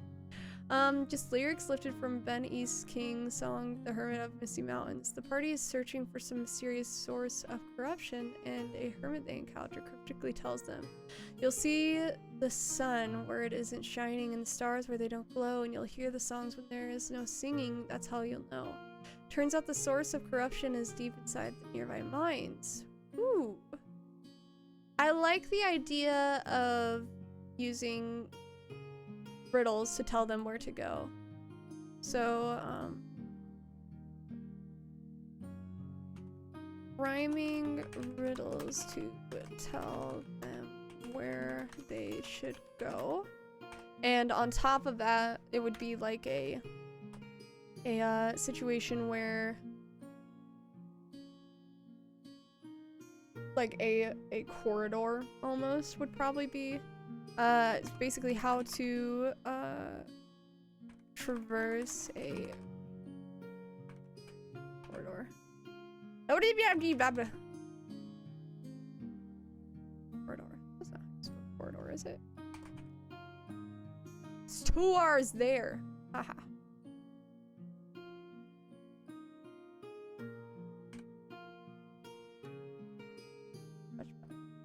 Okay.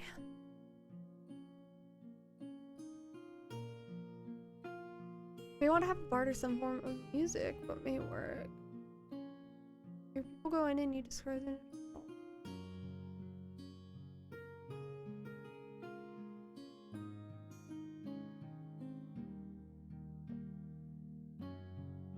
The Gnome City had laws against the use of magic items wielded by those who lacked intelligence and wisdom to use them responsibly. So the entrance to a magic shop was enchanted with a puzzle as a test! That's so fun. It started with a brochure that you picked up outside the shop and told what you was. The shop was like, take the path less trodden and find the wondrous wares we have to share. Each line of the poem was actually a clue in a series of puzzles that you would need to decipher in order to get to the real magic shop. That is so fun. I'm not gonna use that this time, but that is actually so fun. Hold up.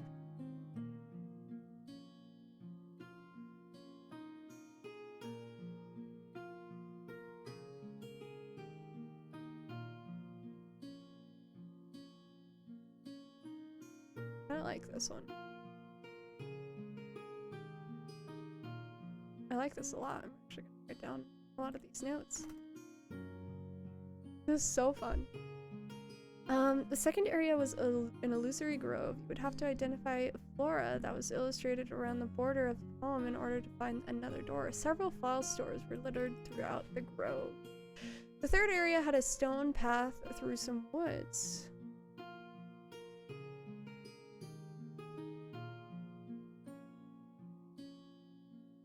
I would love to give my players physical stuff, but we're all on the other side of the world from each other.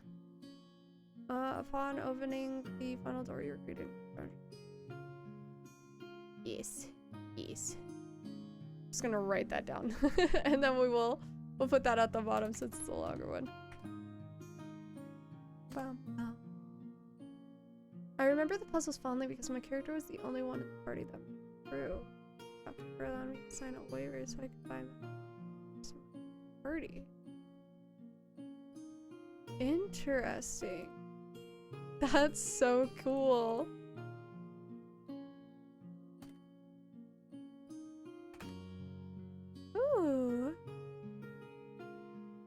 best puzzle I've ever seen was from a friend who tries out GMing by running a one-shot. She made a dungeon with puzzles that were based off of all 5 senses, but the puzzle was absolutely amazing. 6 symbols of fruit and flowers and 6 vials of liquid. She actually brought in 6 little vials of scented oils. That's so cool. I love that. That's really fun.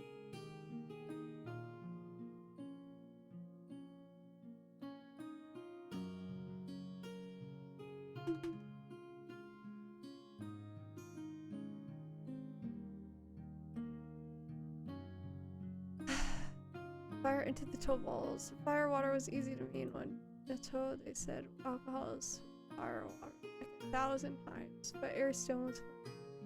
Figured out it was dust. It was the first riddle that I had solved single-handedly. So we just set it on fire. Amazing, amazing. If there's a problem of any kind, let me actually illuminate this for everybody.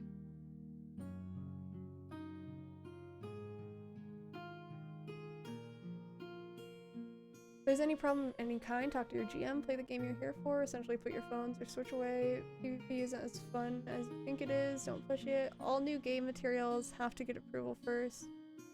In-game politics and religion only. This is a team game. We're here to have fun. Don't be an asshat is top tier. Death will be a consequence of bad choices. If we can't resolve it like adults, you're kicked. Interesting. 10. No orphans. No orphans. Is that just so that you can have interesting in-game?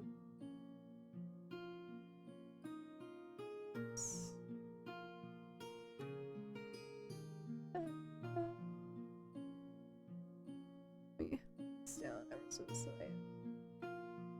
Go. Perfect. Okay. I would love... Let's look up, like, elemental puzzles. That's fun.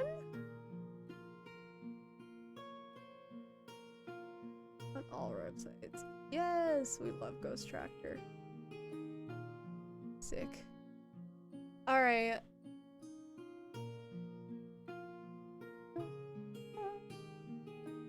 That's fun. Philosophy in the four comes from seeing, comes from taste, comes from touch, comes from smell. That's interesting. But the I feel like they should be switched. I feel like air would come from smell, earth would come from taste, and water would come from touch. Every character needs to have some kind of living relative for backstory purposes. I am not the sort to kill characters' loved ones for no reason, so I do need books to place you to incorporate you into the world. Oh yeah, definitely. But I think that you can do that without having blood family. I think that you can do that by having people that they care about in the backstory. It's interesting though. Because the game that I play in, every single one of us are orphans, but we all grew up in an orphanage together was like the beginning of the campaign. Got tired of edgelord rogues who grew up on the streets and never knew kindness. Amazing. Yeah, that's fair. For new players, if you play with a lot of new players, that's pretty poignant there. Adhesion and cohesion, pushing and repulsion, hardness and softness.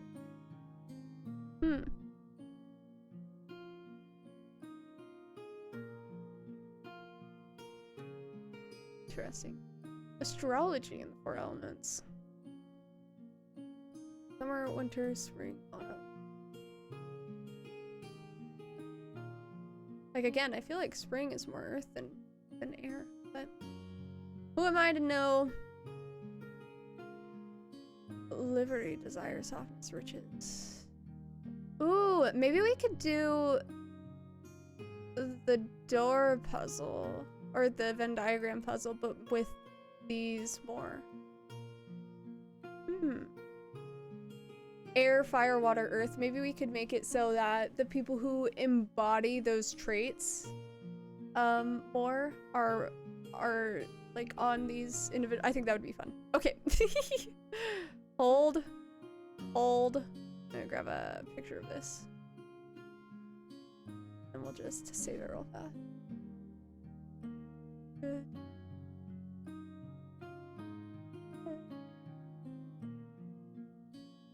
Elemental puzzles for D&D. Just place puzzle on a stone door. The players. Elemental puzzle has a central 5x5 grid surrounded by a border containing. My headphones are hooked onto my mic. 1 sec. Each elemental puzzle has a central 5x5 grid surrounded by a border containing clues to solving the puzzle. Each row and column requires exactly 1 fire, air, and water symbol. Empty squares are considered earth symbols. That is why elemental puzzles always appear on rocky surfaces. There are always 2 earth squares in each row and column. Moves around the edge of the grid tell the players which fire, water, or air symbol appears first in that direction in that row or column. Earth symbols do not follow this rule because they are empty squares. So I wonder if this is like a, you know, you try to figure out basically where everybody is sitting based on like a elimination process. It's not explicitly blood family, it just has to be someone you care about, or alternatively a living relative. Plus those, love those, lots to work with. Yeah, exactly. How much longer are you on for? I will be on until we get this ironed out. I'm probably for another at least an hour, more than likely. We'll see. We'll see how that works. But it's basically we're coming up with stuff for them to do in my next session, which is tomorrow. So I do need to get this done, but I'm not against figuring it out then in the morning at some point. But we do have a time frame of 12 o'clock. So I'll be here but lurking at the moment. Thank you, appreciate it. The clues around the edge of the grid tell the players which fire. For instance, the row. I would love to get one of those. Forget what they're called. The puzzles where types of puzzles. Just look up types of puzzles.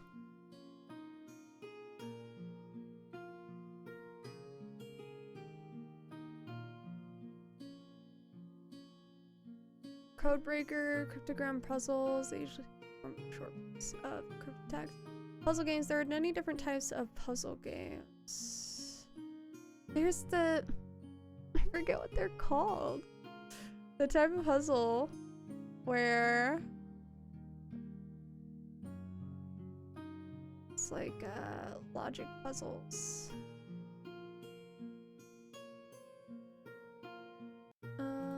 Let's do logic. Whoops. Logic puzzles. Yes, these ones. These ones. Okay.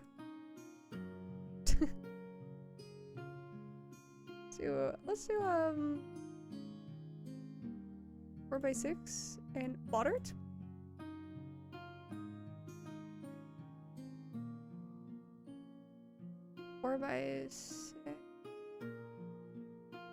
Oh my goodness. I don't understand where they're getting the 4x6, but whatever. Didn't come home at 8 a.m. So these are the types of puzzles that I love. They're so much fun for my brain. Let's do this. Okay.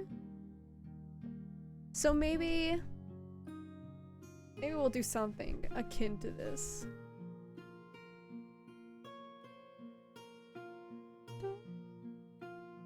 I do love these puzzles. So we'll keep this in mind. Logic puzzles. We'll keep it in mind.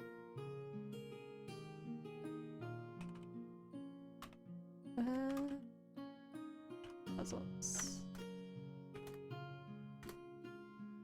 They are so much fun. I love them.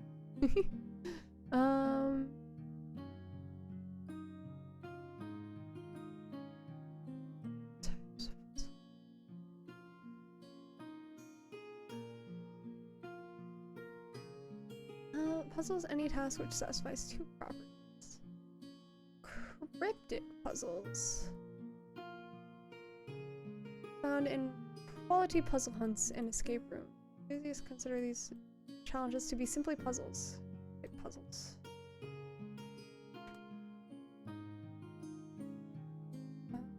Crossword.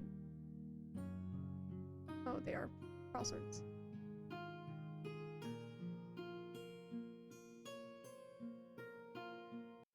Quality, so might be called designer puzzles, which are meant to be solved at least once by a since part of the puzzle is the epiphany required to see an extraction technique. Note that cryptic crosswords are a type of word puzzle that doesn't really fit this definition. The ultimate goal should be well defined. However, the mechanics of extracting the solution are left partially or completely vague, and it's up to the solver to guess at several interpretations of what the puzzles could mean until one fits. Often the puzzle's title or its flavor text can hide clues in its extraction. You'd be blind to not know how to solve this. Might be a not so subtle clue to look for a way to find braille letters in the puzzle. Interesting. Designing such puzzle takes a lot of practice. I loves. Oh, is it the niner? Okay. Math puzzles.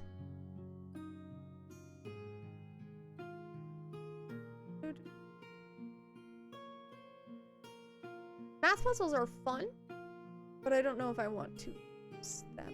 I do want to do like a physical puzzle on Roll20, that they can like move pieces around. I definitely want to do that for sure.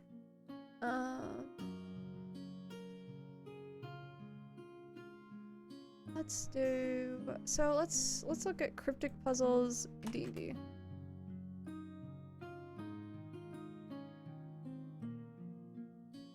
Oh.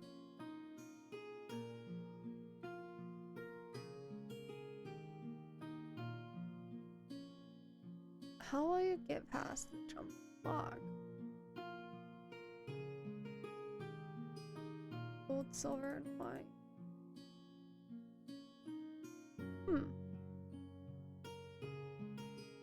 What if you included a Rubik's Cube when the PC solved it? Something cool happened, like in Ready Player One.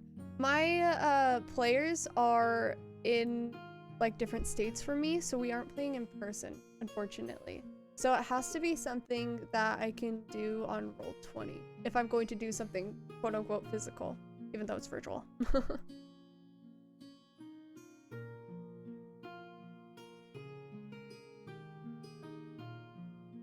Infinite boulder.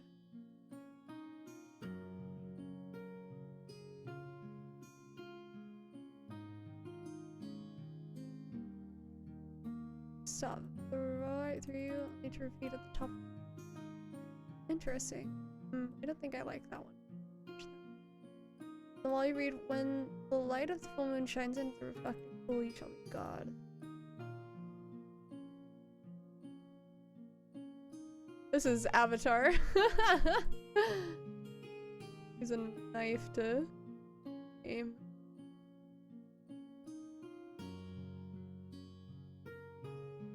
Lavish lock. You come to a very fancy locked door. Beside the door is an iron block. At the top of the block, a key shape has been etched into the iron. At the base of the block, there is an indent. The cost of well wishes, the price of cooked dishes. I have many carrots when I am not. Always hungry, never thirsting, breathing without lungs. When I'm stoked, my joy is bursting, dancing without songs. Gold or coins? Fire. Huh. That's actually really fun. I really like this one. I like this one a lot. Okay. I kind of like the lavish lock.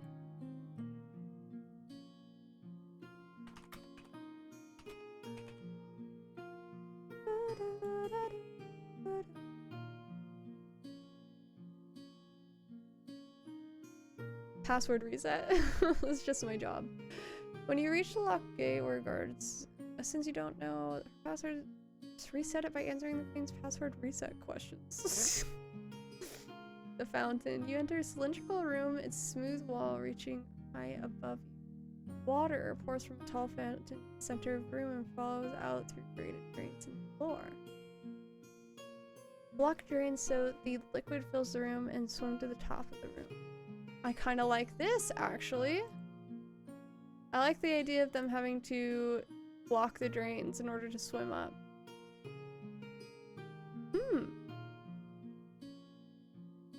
What about a Death Star trash compactor type puzzle trap thing? I'm not against it. I'm not. But how did they solve that? I haven't seen Star Wars in a very long time. Didn't they just put a pole up to stop it? I can't recall if that failed or not.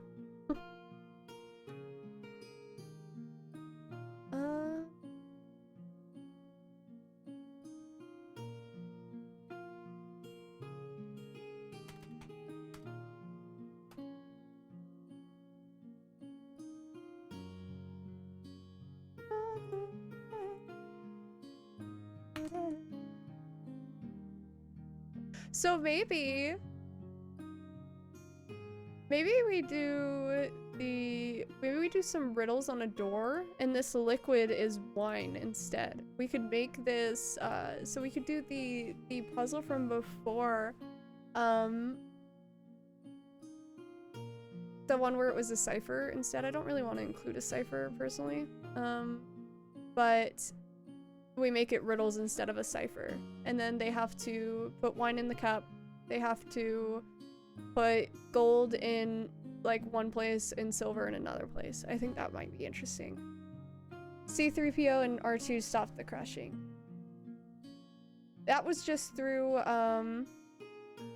just hacking into the mainframe. They did the code thing.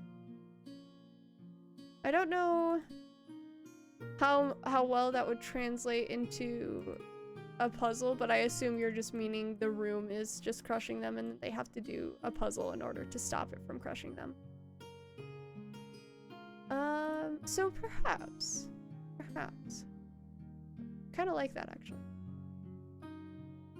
These doppelgangers block your path to the exit. How will you pass the doppelgangers? Thousands of insects like earwigs, roaches. Ooh. Your game can use tar, magma, mud, ice, concentrate, concrete, or any other material. Remember, the solution to this puzzle depends on what material choose. Eat poison. Players smoke pipe weed until their insect counterparts passed out.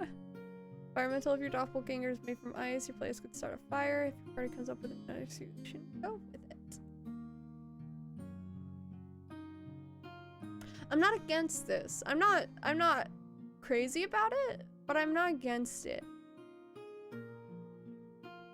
Not against it. Electric steel. You reach a locked door with an electric eel on the other side. One is friendly and the other one is mean. How will you get through the electrified exit? Use armor, sword, and metal items to connect the two eels, completing a circuit. Hold hands and touch the eels to open the door. Use dead bodies from local monsters to connect the eels. Okay, let me think about my players. I don't think any of them are mechanically inclined, so I don't think this one would do well for them. But I kind of like it. Maybe I'll save it for later.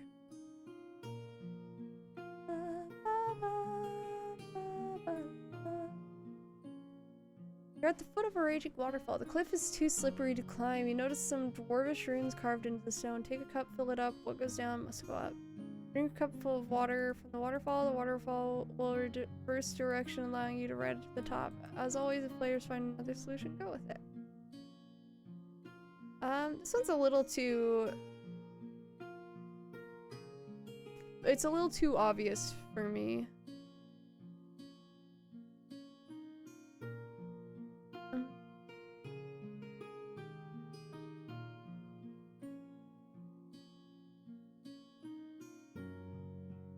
Your players may not have a cup. No problem, they'll find a cup-shaped rock. Perfect. Yeah, I feel like this one's too obvious to me. Balancing act. You reach the edge of a deep chasm. At your feet is a large button weighed down by rocks. Across the chasm, another button is weighed down by a rock. A small helictite horizontal stalagmite is at this middle of the chasm. How will you cross the chasm? Making the two buttons unequal weight will summon a bridge.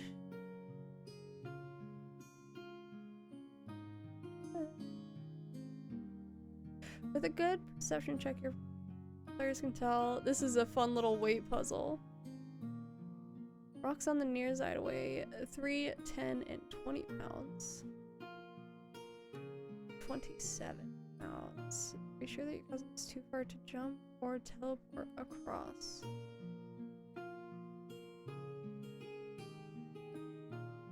Throw the 3-pound rock onto the far button so both sides weigh 30 pounds. Remove the weight from both buttons. Send your most acrobatic character across the chasm to adjust the weight for everyone else to cross. I kind of like this, actually. I don't know if I'll use it this time around, but I kind of like this. Save it for later.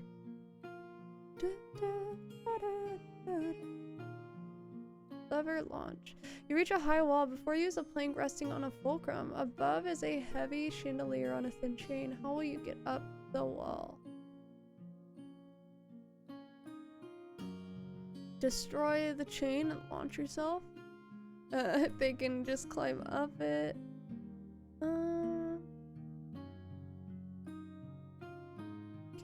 I don't know if I actually like that one for online play. Maybe for in person. I don't hate it. I don't like it. We went through a bunch of these. We're just gonna go back. This is the one I was talking about. Gold, silver, and wine. We'll keep this up here just in case.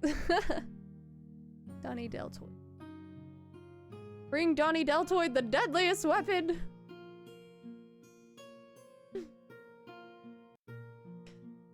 You'll see the smashed skulls on his wall. Bring in the warhammer and I'll let you pass. The guy doesn't believe in the power of the quill.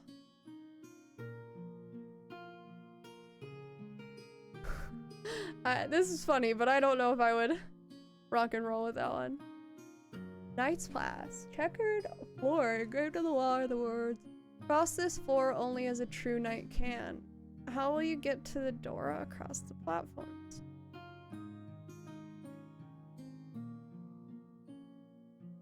Oh, I kind of like this actually. Do they know the basics of chess? That's a good question.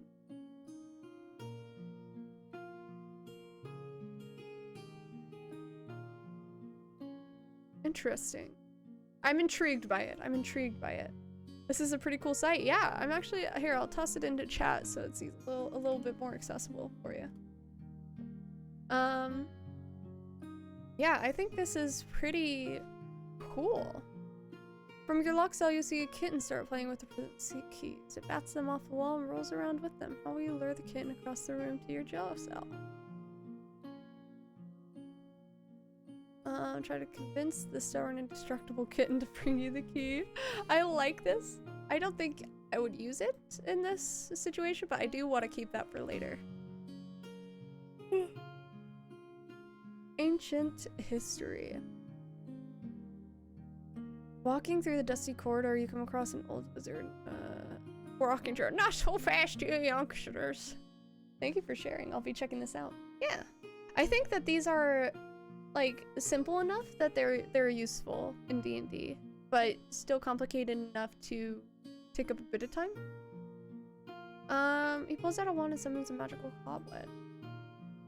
Tell me a story of our old queen in just 4 words and I'll let you pass. Better be chronological. You notice 4 faded paintings on the wall. Each is labeled with a single word. A portrait of the queen on her deathbed. Dusky blue light fills the painting with sadness. A moonlit portrait of Athenian king sitting on a throne. A smirk is spread across his face. A painting of the queen laughing at a jester and musicians play while a thin chef serves mutton. The sunset shines through a window, giving the painting a lovely orange glow. Horseback, a landscape painting of a lush green meadow. The queen rides her horse across the dewy grass. What words will you say to the old wizard?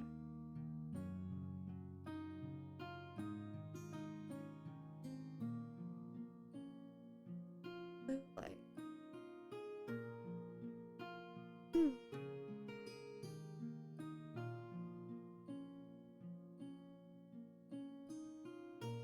Landscape of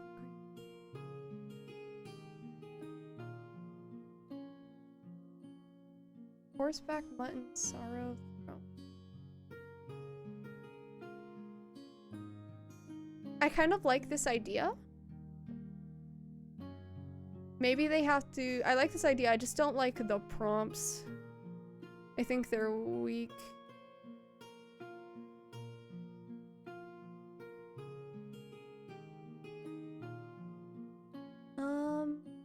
Maybe we do. Let's do this.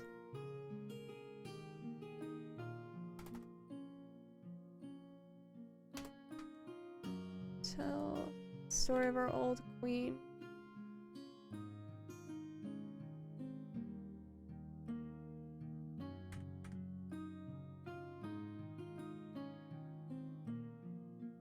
We'll pass. So do this and we'll just copy and paste it. Copy pasta. Take back. Nice. My backspaces.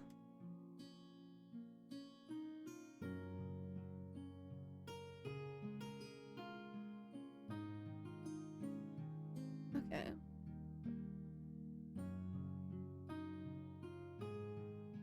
Horseback.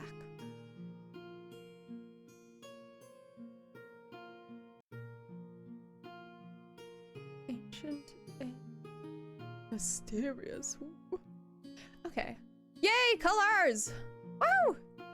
You enter a chamber with huge crystal levitating in the middle. 6 colored beams of light shine from holes in the walls to illuminate the crystal. The ethereal voice whispers out, "Hello, adventurers. I will transport you and trade. Will you do me a favor? I want to be purple." How will you get past this colorful crystal? You gotta block the green, yellow, and orange light beams. Block the shining beams with your body's clothing or items. I kind of like this, actually. Not gonna lie. You use that color puzzle? Really? Nice. That's so fun. I like these puzzles where it's like you have to block something off. Kind of makes them think just a tad. Just a tad. False doors. You arrive at 3 doors guarded by a goblin, a halfling, and an orc. Above the doors, you read, "Only one is a liar." Huh, which door do you take? The treasure is behind the goblin store. If we were behind the gnome store, everyone would be a liar.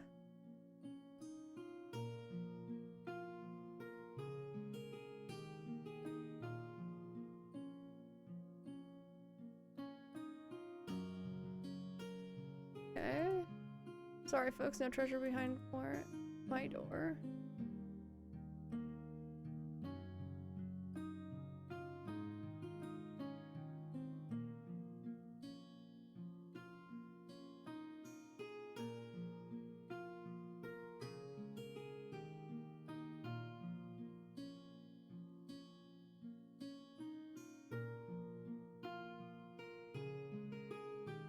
Did I read this wrong?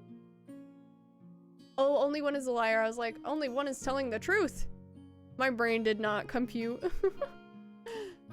The player had a type of color blindness, so it was great. Oh no. Oh my god. Oh. What is the name of the— let's look it up. What is the name of this book? Riddles.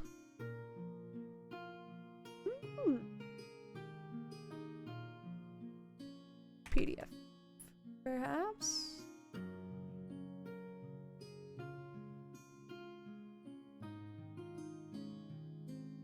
Let's go! I'm gonna toss this in chat real fast, so anyone who wants it can have it. I now introduce Professor Sumyan. This is going to be a long-ass thing, so we're just gonna... My introduction to logic was at the age of 6.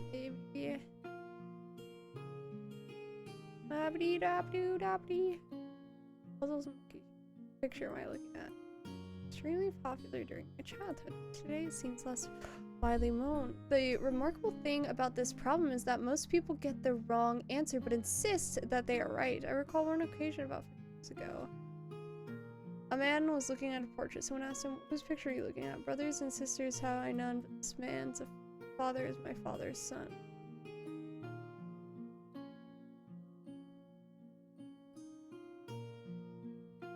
So whose picture was the...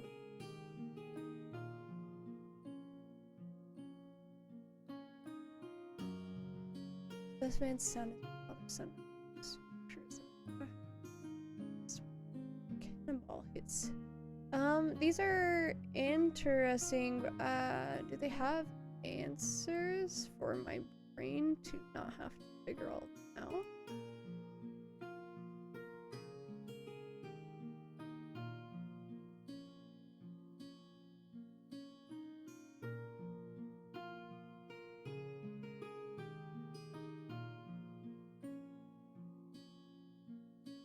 Does not have solutions. That's unfortunate.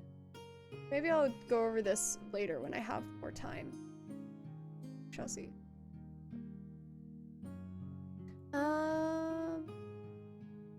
Yeah, of course.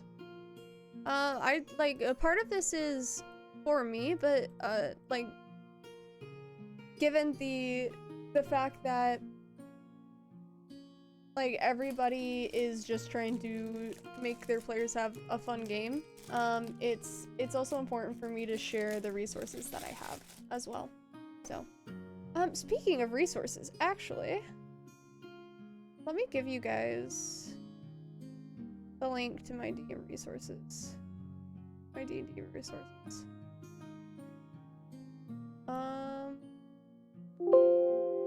Oops. This is the link to my D&D resources. It has a lot of fun stuff in there. Feel free to use. Right. Yes.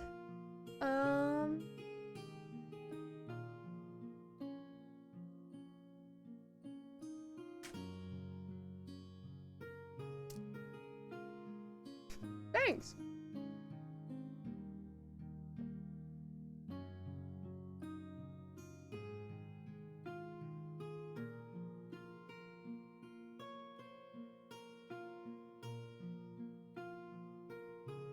Thirsty and tired, you finally reach an oasis, only to find this surrounded by a thick wall of spiky cacti.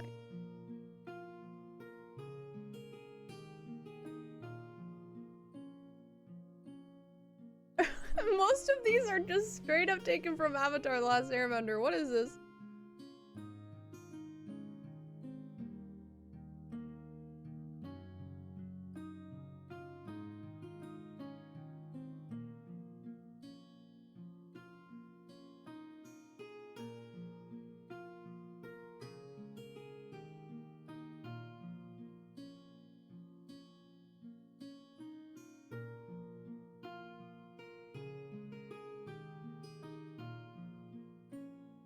Okay.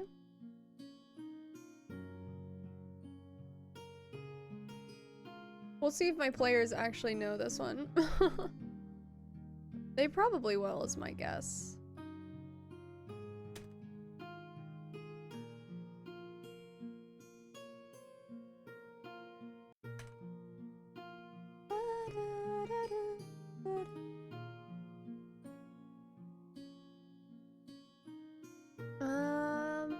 Your traditional attacks don't seem to hurt the claw. How will you do this, Dark? I kind of like this. That's so fun, actually.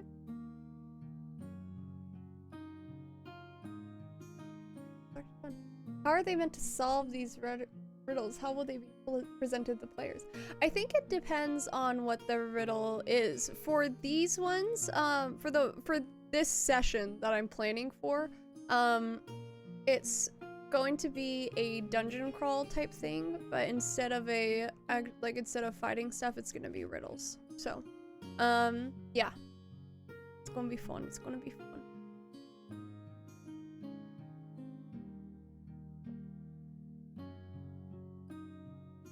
Kind of like this one, I'm not gonna lie. Instead of a fireplace, we'll do like a weird floaty light or something. I don't know, something fun. Stained glass!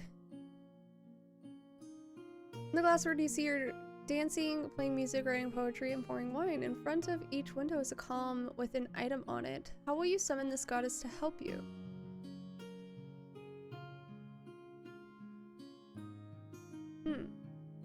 Perform the action of each window to summon the goddess. I actually like this, but instead of like summoning a goddess, it like opens a door. That would be fun.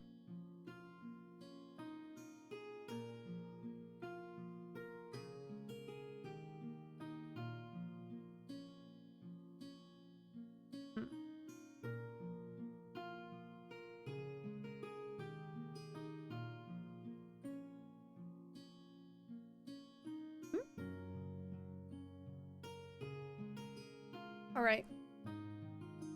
I think.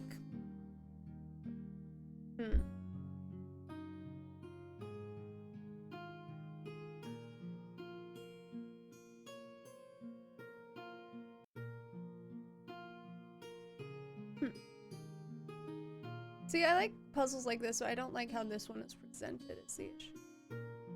Hey, he's simply showing a lock that you possess a will not command it open. Must insert the key in turn. Where's that from? Oh, last puzzle. I didn't read your previous thing. Last puzzle dungeon I did. Anytime there was a riddle, the answer was something they had to produce to a door or a bowl in order to continue. Just solving the riddle and saying the word aloud wasn't enough. Yeah, we have a couple of these actually that we've been looking at that follow that same idea. So for the water riddle, they need to produce water somehow and put it in a vessel or pour it in on the door. Yeah. Yeah. I like that. We find a safe with a 5-letter lock. Investigate the lock and you'll find you have limited attempts at the code before it locks permanently.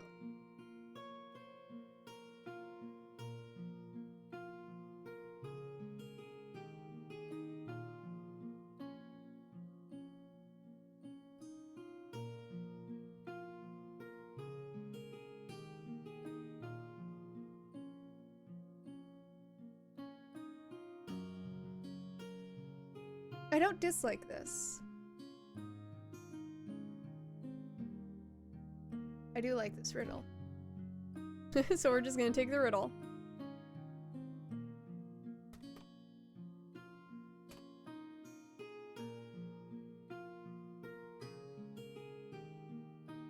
Ooh, that would be interesting if they have to do something physical to represent death. Maybe not necessarily immediately die, but maybe something to represent death. Might also give a little room for some backstory stuff. That would be fun. Do I stream my games? No. I actually haven't talked to my players about that possibility. I think a part of it is that I don't want my DMing style to be on display for critique, if that makes sense. I more just want to show the process and the aftermath of it rather than the actual game itself. But I don't know.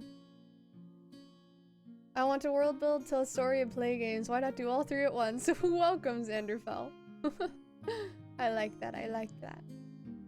That's kind of what we that's what we aim to do in D&D, I think. For funsies. Gobloween. Hello. They're in little costumes. That's so cute. Use inventory and nearby items creatively to make costume. This is so cute. Okay, that's just a situation that needs to happen. That's not a puzzle. Crooked Carnival.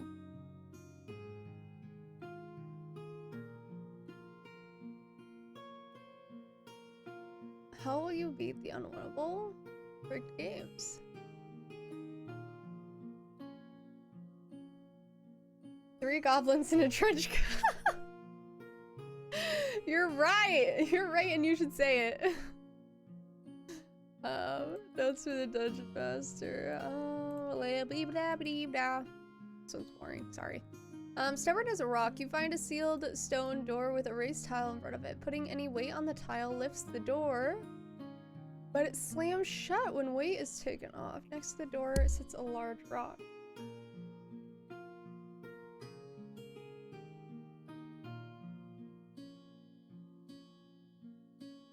Using to slide off the platform. It doesn't like you and wants you gone. Speak with the rock and it implies in a gravelly voice. Interesting. I don't really want this to be a sentient problem.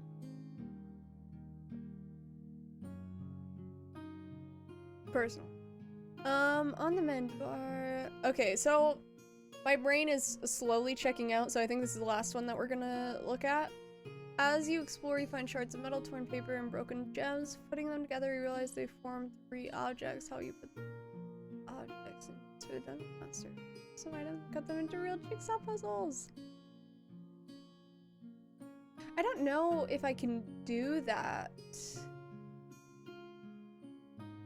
in online space without more tools than I have, and more time specifically, than I have at my disposal, but I do kind of like this.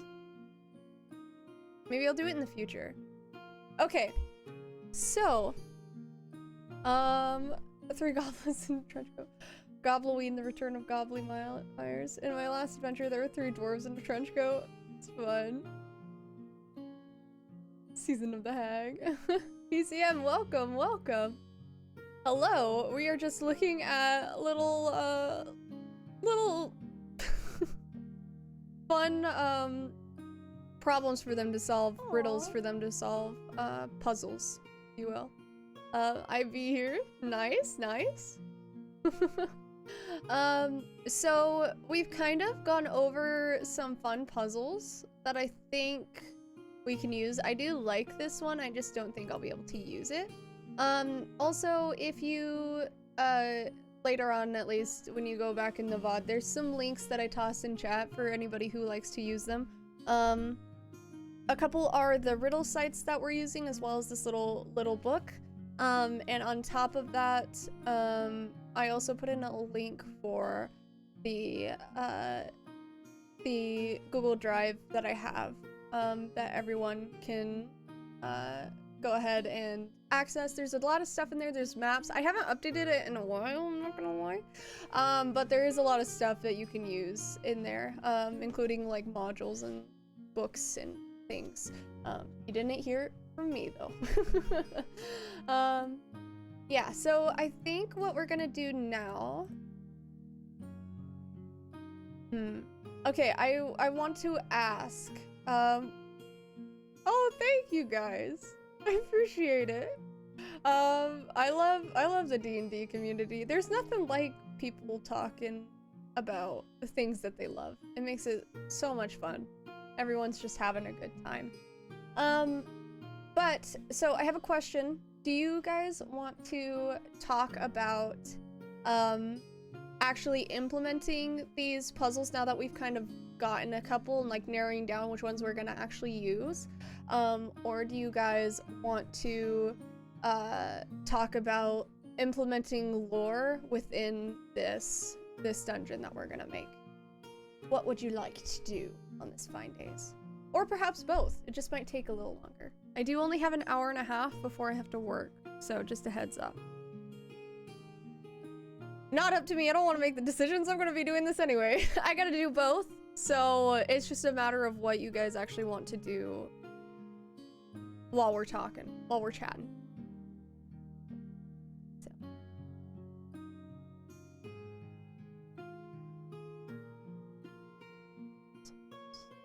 Okay. Since we got that on the way to Umbra. You come upon a particularly tall sand dune. No, up on. I like how to implement if I'm also interested in the lore of your world. Could always do a poll. How do I do a poll? That's magical. Yonde. I do have Streamlabs. Is that perhaps where?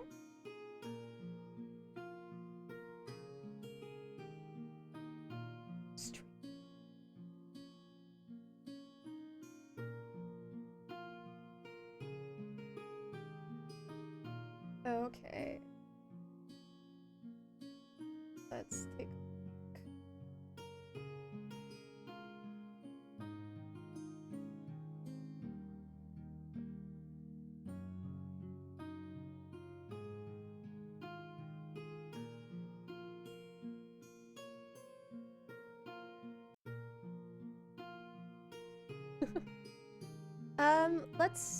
I think maybe what we do is let's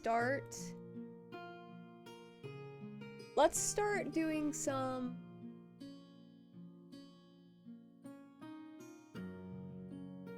so I kind of like the idea of getting some lore in, but maybe we start building out the dungeon and then see where lore kind of fits. We'll talk about that.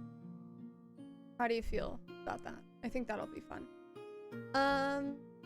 So just as a heads up, my world is homebrew, but not everything is homebrew. I do believe I use the Dawn War Pantheon, except for I have a couple extras like Mishakal and Ilistrai, are the two I think that are extra little bits in there.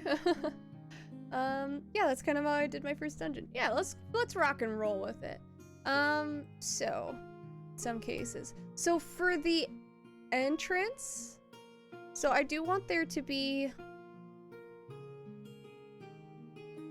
I like the idea of using, there was one, it was, I think it's in our notes here. We'll just zoom in real fast. Gentleman's door. It was the 3 circles. Yes, the Venn diagram one. I kind of like that. So what I'm going to do, I think, so there are we're gonna pull up some real classy, real high-tech resources right here. How to vid for Twitch polls. Sick! Awesome, thank you. I will look at that later, and then I will keep that in mind for next time.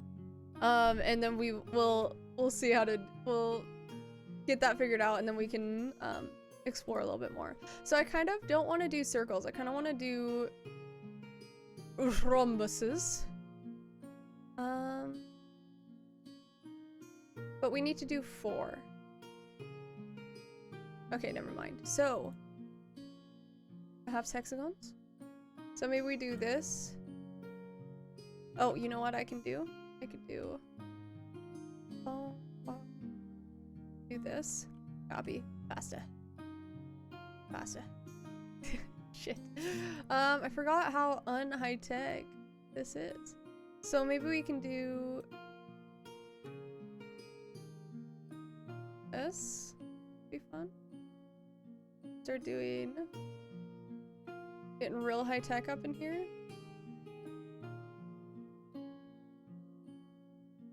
Like this. So what I want to do is I want to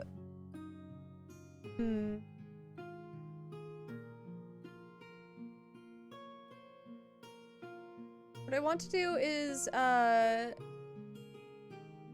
essentially,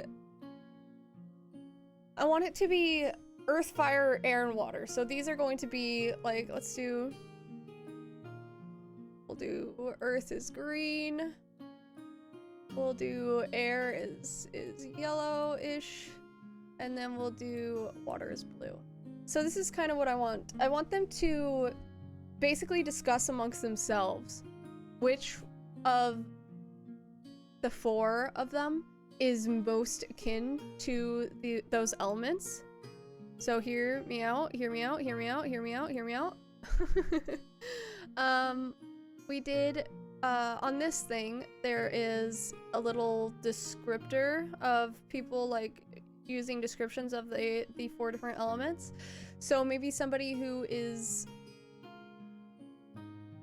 So maybe they find the most rough and tumble of the 4 of them to be earth. They find the most, like, kind and... Not kind, I should say. The most easygoing of them to be water. The most maybe angry, maybe passionate of them to be fire. And then the most, like...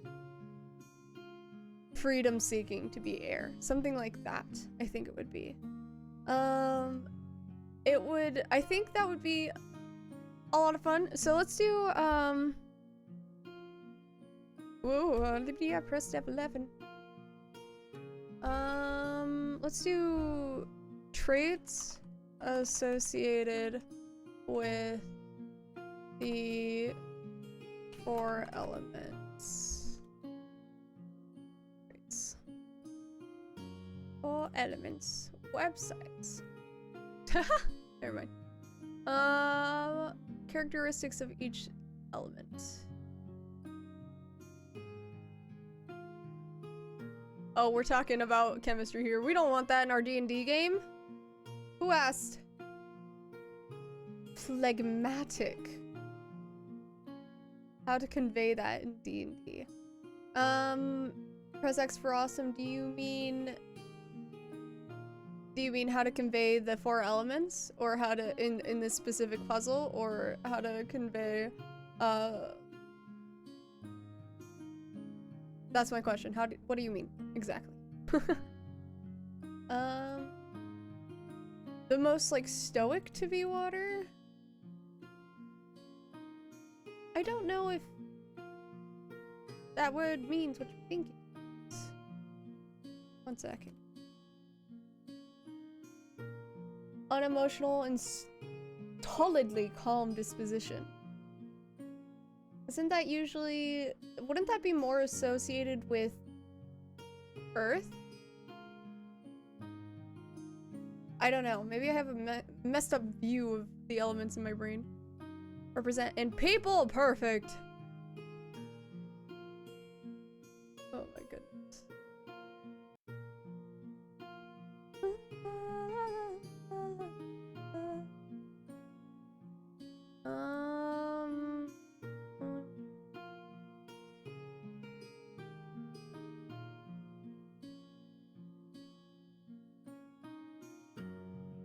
Okay, how to master the 4 elements.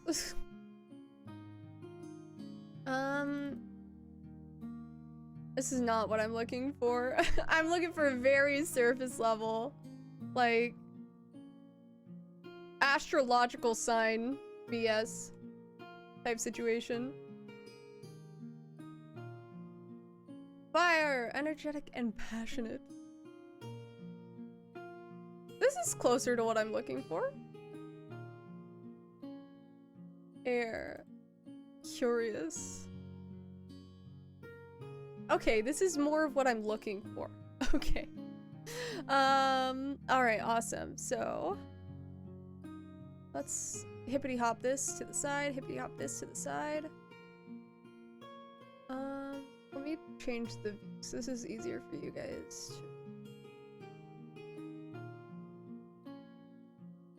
Perfect. Alright. Yeah, like if you don't want to specifically say this space is fire, this space is water. Am I making sense? Yeah, you are.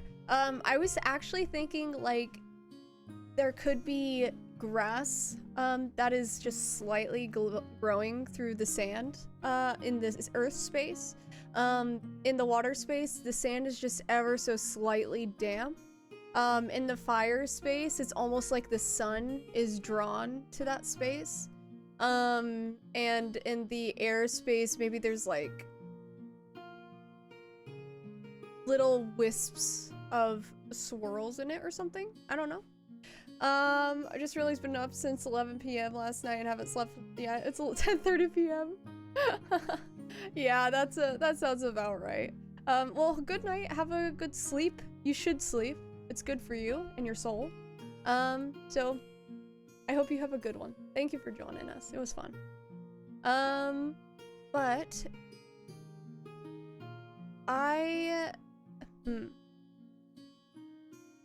at least that's how I'm kind of thinking. I think air would be a little bit harder to show. Maybe like for air, because when you go to the sand dunes, I don't know how many of you guys are in the desert, but when you go to the sand dune, the wind builds up and takes away the sand dunes, so maybe they're like built up a little bit more. Yeah. Alrighty. Night, Xander. Have a good one.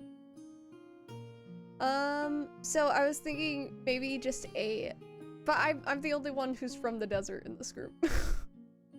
So maybe they wouldn't know about that. I'm gonna take my chances, I think.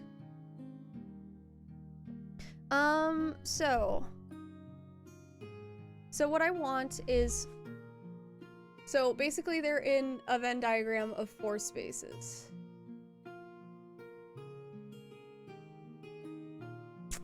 So there are, I think that we will actually just do the classic circles in this case because it's gonna be easier for us. So let's delete.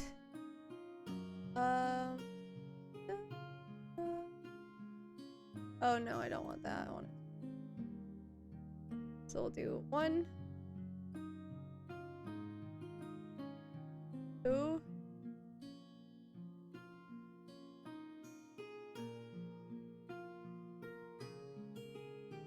I want there to be a little bit of, I want this to be kind of a session where they realize how much they have in common type thing.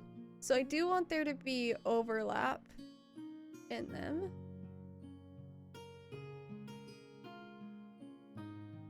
Like this. Okay, so I want let's do this fancy thing. Red and green. So this is what it's essentially going to look like. There's going to be basically lines drawn in the sand. And then this part will be like slightly damp. This part will be like the sun is attracted to it. There's a little bit of grass peeking through, and it's like built up mini sand dunes in this space. So the second that I'm gonna pre-plan which one I think they are, and then if they can come up with a better reason for it, then it will, like, they could change depending. But then in these spaces they will put items or maybe even words that kind of link them all together, is what I'm theorizing. That's kind of what I want this entrance to be like, personally. Thoughts? I think that would be fun. So let's do, I think we will do this fancy little thing, copy, and let's pull up my game real fast. Actually, I need to, we'll do this.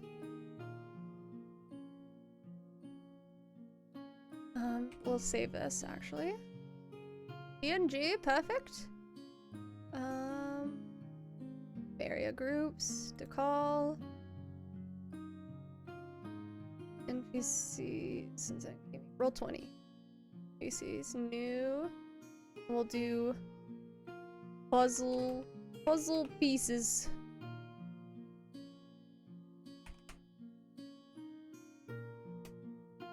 Hi, Sandashir. How's it going? I think you shouldn't have a solution to this puzzle. Hint at one, but accept whatever they come up with. Yeah, but in order for them to figure out what exactly is going on, they will have to have some kind of like, you're on the right track kind of idea. So if one of them, who I think represents water the most, steps into the water space, then the pillar next to them starts glowing or something like that. Does that make sense? So, because they have to have something that tells them they're on the right track. Maybe the overlapping spaces have podiums, and when a PC puts something or writes something, it sinks into the ground. I like that. I like that. I do like that, actually. So I'm actually gonna copy that, and we'll just toss it into our little notes. So this is going to be 4 elements. Save that, and then we'll put it into Roll20 later. Okay.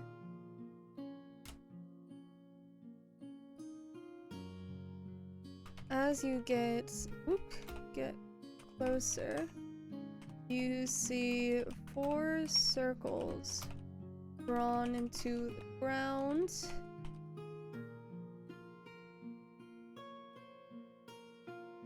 Overlapping each other. Actually, I think I did the circles wrong. I was just thinking about me doing this. One second. Hold. Hold.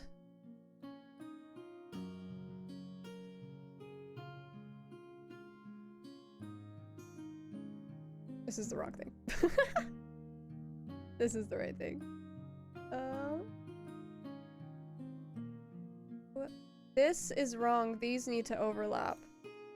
This is wrong. Okay, we have to redo the 4 elements. Hold. Peace.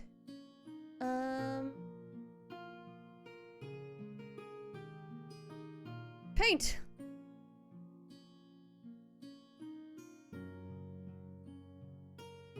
Alrighty. So, the issue I've run into, I think, that I'm thinking of, is that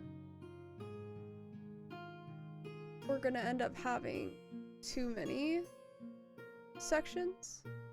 I don't really want that many, so maybe we will do, because the idea is that it would be like that, which would create a lot of extra. Oh no, it wouldn't if we do this. Okay, I like that. I like that. Okay. Idea, if they start arguing or something similar to that, something bad happens that makes them need to focus on the task at hand, or something bad happens. This group, like, in my Buff Ducks group, maybe I would probably do something like that, but in this group, they are very collaborative. Every single one of them is very much, especially because they all like puzzles and they all specifically requested puzzles, they want to work together. I don't think they will start arguing, personally, but we shall see if that happens or not. So we need to go like this.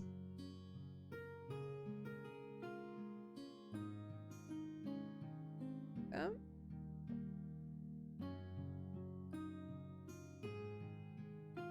It's supposed to be this. Okay. I understand now. Do this.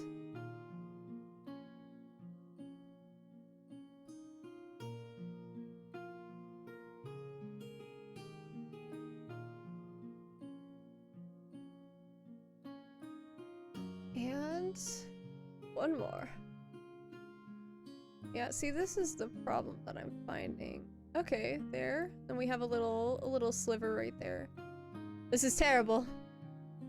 So what we'll do is we'll actually, let's go into Roll20 because I can copy and paste stuff there. So let's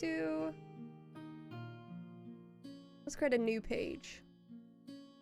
And let's put a background on it. My library. What's it called? That's not right. Maps. There it is. So let's do outdoors. Are there any ruins for sand? No, there aren't. So sand.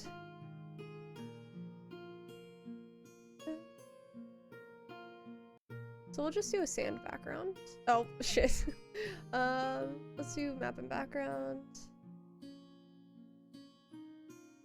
Are you certain that your perception of the characters are the same as the player's perception of their own characters? No, I'm not, which is kind of why I want them to talk it out.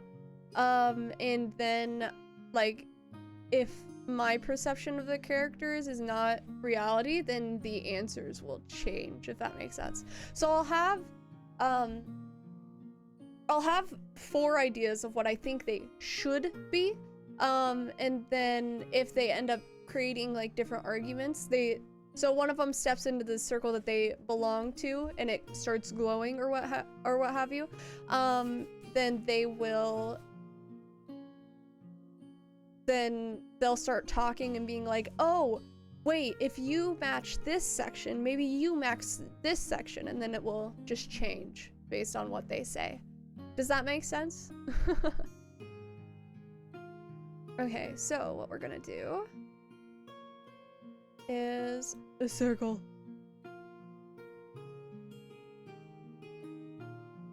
Yeah, let's just do black. This. Then we'll do this. Copy, paste. Copy, paste. Oh, that's not what I meant to do.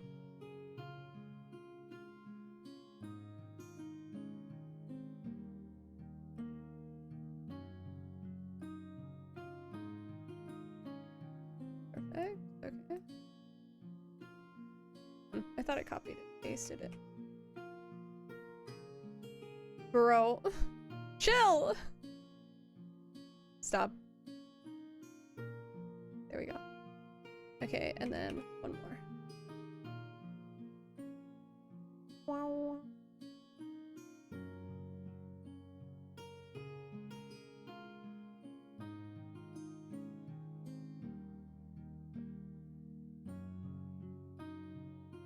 Okay, hold.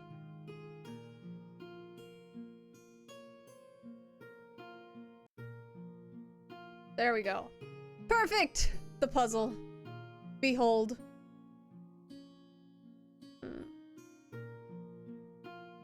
I kind of...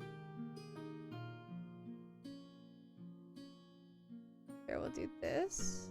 Center it a little. And then we'll move this back up. There we go. Tech. Okay, and then we'll draw some pillars that will fill white. Do some pillars like here. And I do actually really like the idea of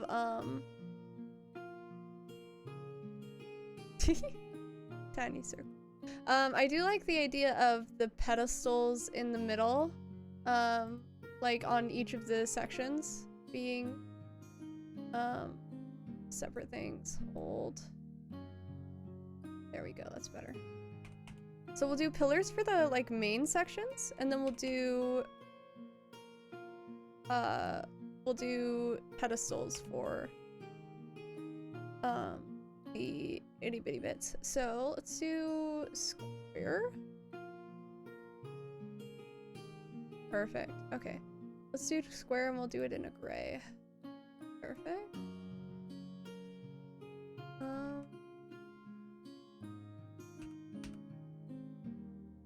Oops. Delete. Let's do black for the outline actually. So we'll do this. Oops. Did not mean to do that. I keep just clicking things and hoping they'll do what I want. So basically, they'll have to find something in common with all of them in order to solve this puzzle. And then they'll have to find something in common with individuals of each other. Does that make sense?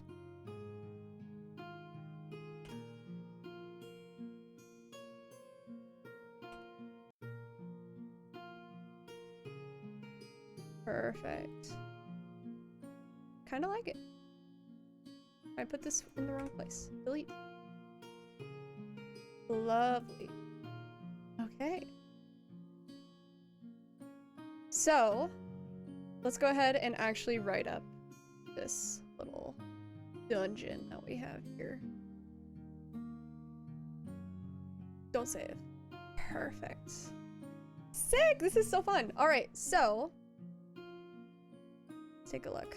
As you get closer, you see 4 circles drawn into the ground, overlapping each other. Drawn into the sand, overlapping each other at different intervals. So they're going to try to figure this out. They're gonna be like, what the fuck? They're gonna start just tossing shit onto these pedestals. And they're probably, more than likely, going to be very confused at first until one of them steps into one of those areas. So I need to clarify with them that they need to, if they're moving, they need to move their characters.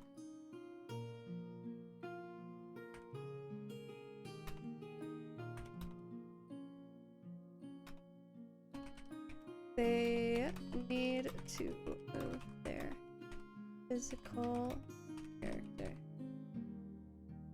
Okay, perfect. So that will kind of stop them from being too confusing. It will stop this whole thing from being too confusing, I think. Because then they will know, oh, where my character is important. So you see 4 circles drawn into the sand, overlapping each other at different intervals. In all of the overlapping sections, there is a pedestal.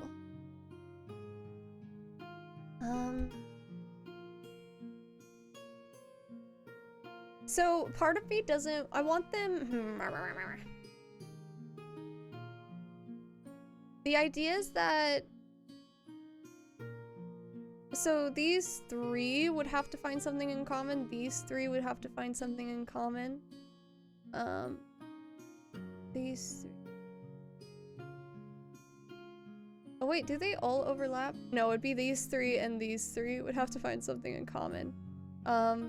So it wouldn't be all of them until the center. I'm getting 5th element vibes. What do you mean 5th element? Okay, so in all of the overlapping sections, there's a pedestal.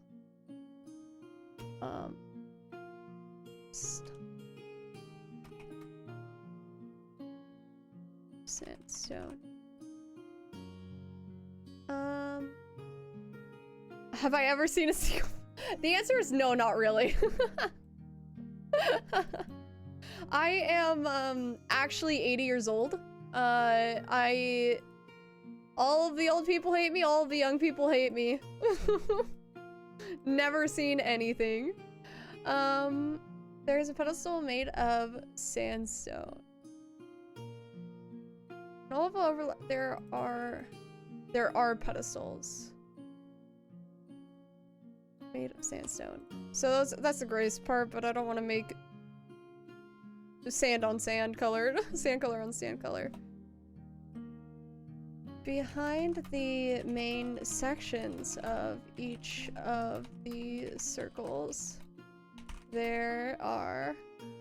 5th element might be before my time. In 5th element, they have to place the block thing on the pedestal and do something to it regarding the blocks element. Cool. Interesting. Before my time. Behind the main sections of each of the circles, there are I just forgot the word for pillars. God. There are pillars also made of sandstone. Sandstone. The sandstone with runes. And runes on them. So what I'm thinking is if they investigate, won them, nice. If they investigate the pillars and they do some arcana checks to figure out what the runes are, they're all going to be evocation. And no, I think they're all going to be evocation, which will give them an idea that these are all elemental situations. At least it would for me, but I know a lot of spells, so I'm actually you don't understand. I'm always freezing and I'm not big. Every time I see the sun, I'm like, and my family calls me a vampire all the time. Chris Tucker's finest roles. I'm gonna be honest with you. I know precisely 0 important actor figures in the cinema, personally. I am 80 years old and I have the memory of an 80-year-old man as well. So keep that in mind, please. If they move in theory, they need to move their physical character. They had the main sections of each of the circles. There are pillars also made of sandstone with runes in them.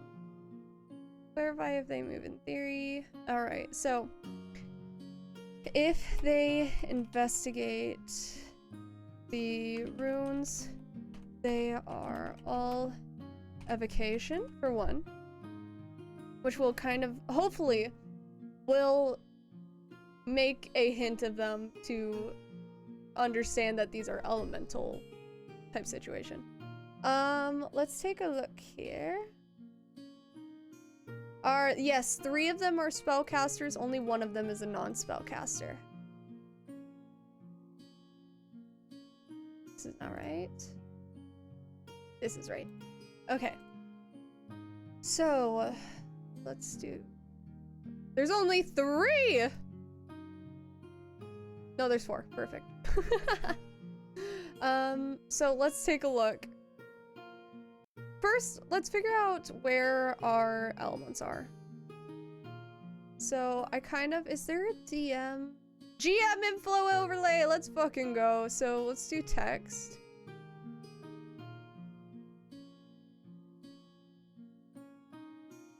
Oops, text. Perfect. So let's do this one. Make it a little bit bigger. There we go. We'll make this one water. Water?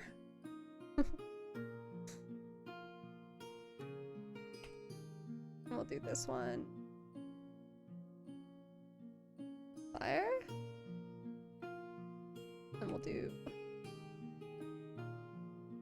Oh, I should probably put the opposites on opposite side from each other, so... Water. Fire. Air. I pressed enter. Nice. Air. And earth. Alright.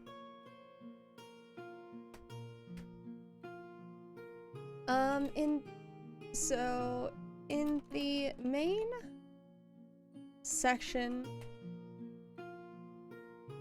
well, let's say they go on, they get closer, they're looking at stuff. Is your dungeon based on the elements or just this puzzle? I think I'm gonna do just this puzzle, and then we'll have like different themes, because one of the here, we'll just pop that down and pop this up to here, pop it down like that. Okay, one of these puzzles is the fountain, which is like water based. I think that would be fun. And then there's one where you have to burn shit. Hold. Hold. Hold. I swear it's in here. This one! Where you have to burn gold in order to make a key. So I think it would be interesting to do like 4 different puzzles that have elements of the 4 elements. I think that would be fun. And it would also make it a little bit more they'd be able to use their previous knowledge to figure out future puzzles. So they'd be like, oh, we completed this one had fire in it. This one has water in it, we need to use the water. This next one has air in it, we need to do something having to do with air. That kind of thing. I think that would be interesting.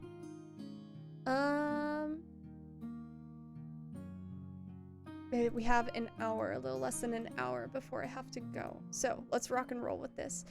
If they investigate the runes, they are all evocation. If they take a closer look at the circles, they see that the old north, south, east, west. Okay, so the north circle has grass poking out of the sand. So let's do a little bit of this. We see that the north circle has grass poking out of the sand. The east circle is circle's sand is a little dam. Can I spell? The answer is no. The south circle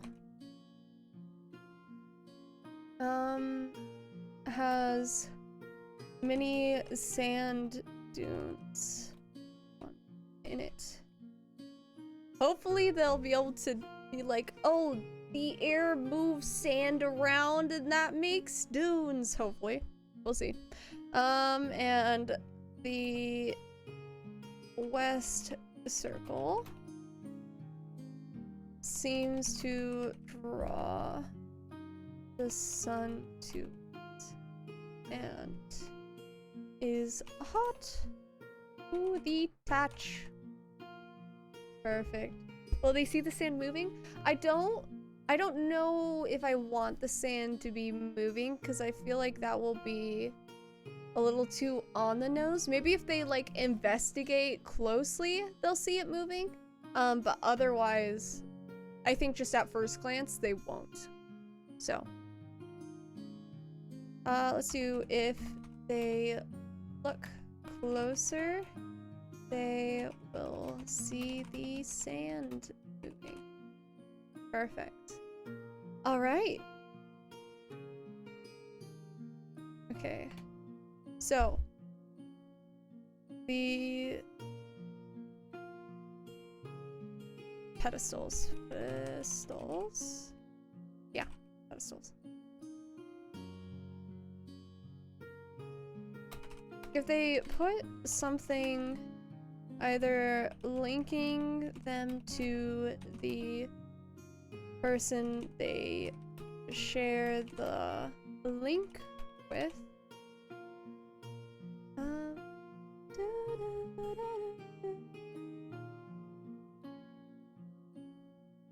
wondering if I should do something, but I don't think I will. So let's take a look. The west circle, okay, the person they share the link with, or that relates the two elements to each other. The pedestal sinks into the ground. I think that's good. I like that. All right, so this is just a matter of, oh, the pillars. Whoop. The pillars. If the person associated with the correct element goes into the main part of the circle, the runes on the pillars start glowing. Perfect. Alright, night, Angry Meatball, have a good one. Alrighty.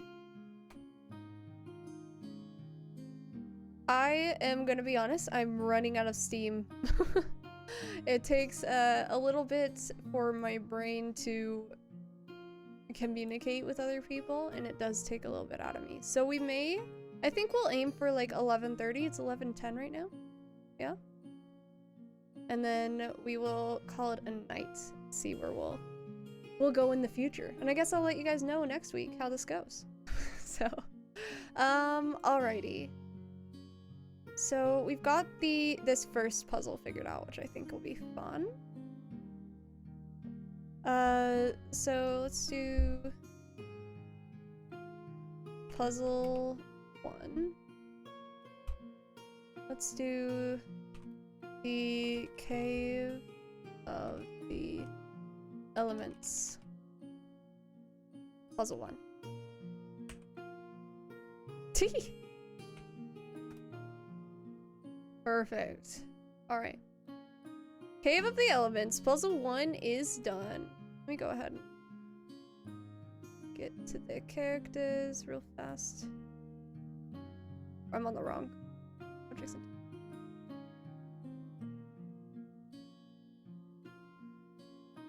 There we go. Let me copy these guys over to that page. This is not the right page.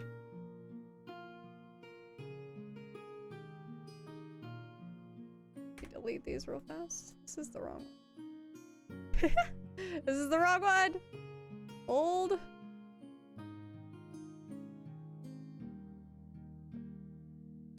Does it?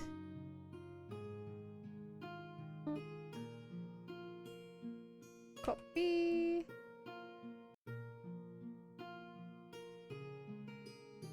Pasta. There we go. Then we will retitle this to be Cave of the Elements. Lovely. Is this going to be a big dungeon? It's going to be a decently sized dungeon. I want it to have this puzzle, and then I want it to have 4 puzzles based on the elements, I think. And then there's also going to be little lore bits in between, but I still have to decide what those are. So we're gonna start with the puzzles, I think, and then we'll figure out the lore bits if we can.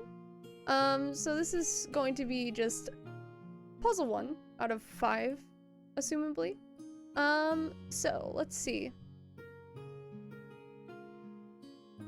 Lovely. 1, 2, 3. Alrighty. So once they get that figured out, there will be, I think, an opening in the center that kind of opens up that leads to a stairwell that goes down. So let's write that up. When all of the pieces are in place, the center of the interlocking parts opens in a spiral leading to a revealing a staircase that leads downward. Perfect. Okay, so the first room can't be water because I feel like that one you have to go through and then go up. So maybe water's the last room. I kind of like that. Water's the way to get out. So let's do the water room. The water room.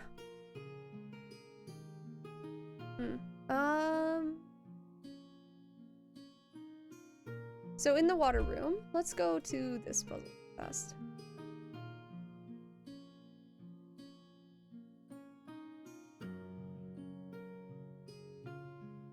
Actually, let's just copy this. Smooth wall reaching high above you. I don't know if we'll get to the lore bits today, honestly.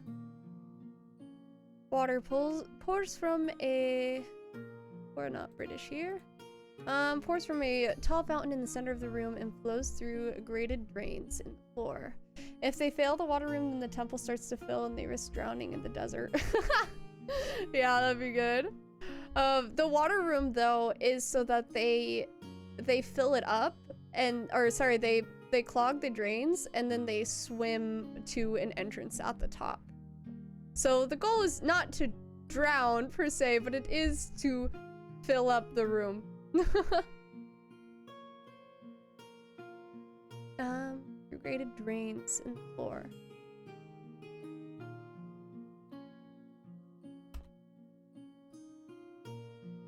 The room,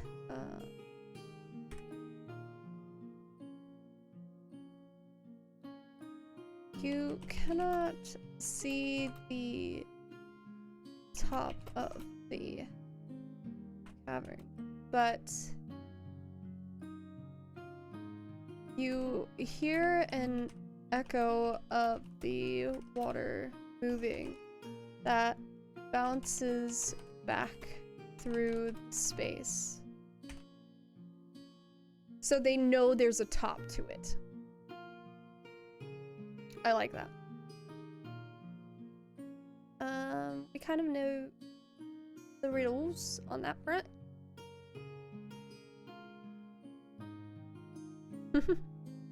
Simply climbing, flying, or teleporting out of this puzzle. So what I will do in that case is along the walls, they may be, so let's do, if they investigate the walls,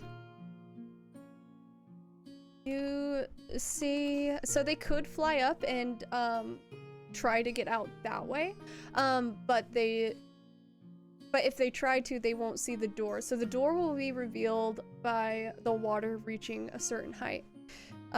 So you see a very thin line drawn about,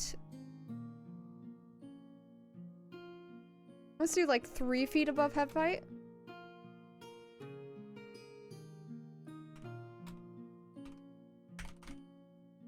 And then this is where the water has to reach for the door to be revealed. Like that. Flying PCs are difficult to work around. Yeah, exactly. The only bummer about working with higher level players is stopping them from getting around certain things with the magic that they have. Alrighty. Ooh, tired. And then probably we will either end on that for that session, or we will end before this, depending on how long it takes them to get to the end of the puzzle. I don't think that they will figure it all out. Not because they're not intelligent, but just because I feel like D&D is hard to translate into words. Which is why physical puzzles are fun. But a little difficult to do in Roll20. How long are our sessions typically? So we start at 5:30 and we usually have a hard cutoff at 10, but usually it's like 3.5 to 5 hours is in that range. We usually try, so as I do math, so it's usually like 4.5 hours is our absolute max, and then it usually goes to like 4 hours-ish. 4 hours and 15 minutes. Oh,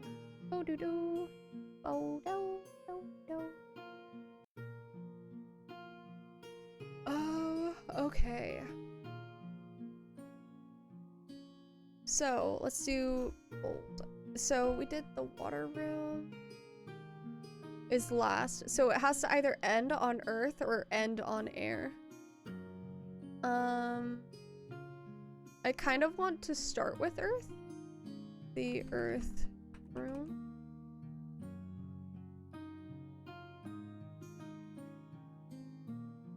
The fire room.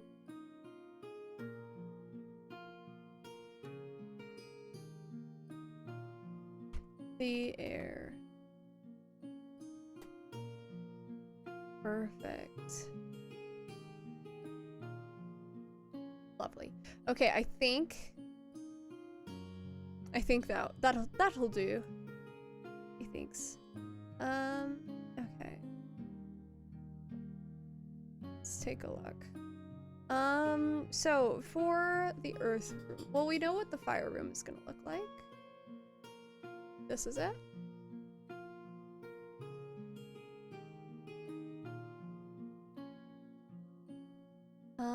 So the fire room. You come to a very fancy locked door. A locked door. Beside the door is an iron block. At the top of the block, a key shape has been etched in iron. At the base of the block, there is an indent. So we'll do next to the key shape, there is writing. Next to the indent, there is writing. Perfect. The floor is lava. That would be fun. I kind of do want to do like a physical one, maybe for the earth room, where the earth is shifting. That would be fun. I think that would be sick. Okay, next to the key shape, there's writing. The cost, well, oops. Of cooked dishes. I love me a good riddle. I have many carrots, but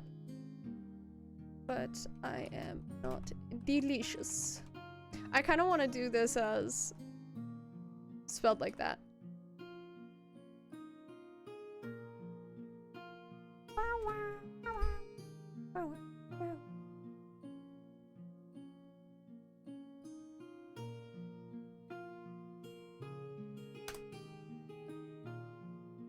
To the indent.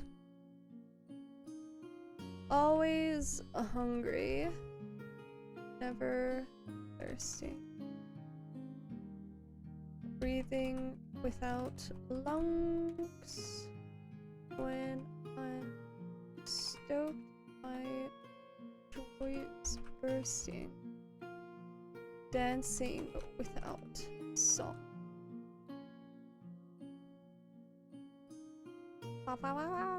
Could you add a spell combat encounter to the puzzle so they have to work together to solve the puzzle and fend off the enemy? I actually did want to, that reminds me, thank you for bringing that up. I want to include a maze in this. And so this is the maze that I like the best so far, but I was honestly, like, I was looking at some others and none of them quite suit my fancy like that one. Ooh, maybe this one.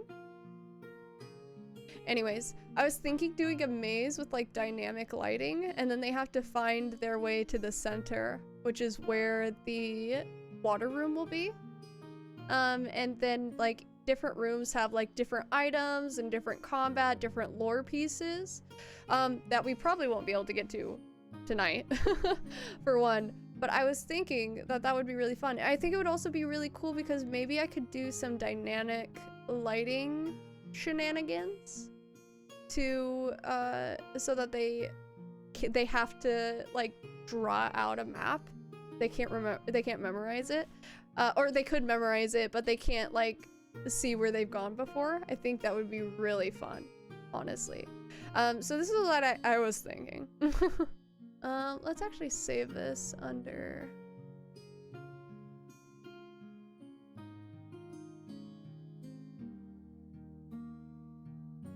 the call group, roll 20, and let's do specific maps. This is going to be the maze. I think that would be a lot of fun because like maybe there's, I'll have to work out the details off here. But like maybe there's a door here, so in order to get out of this room, we have to go to this one. Yeah, You get the point. Anyways, I think that would be a lot of fun, and then I'll just toss some monsters and stuff in there just to get it all nice and even. I also think it would be fun to do like maybe a door puzzle as well? Question mark? And maybe I don't know, maybe I don't use the element puzzles as like the only puzzles. Maybe I do some other ones. We'll see. Yeah, so that's what I was thinking. At the very least. At the least, builder. Let's see. What are we looking at? We're looking at this.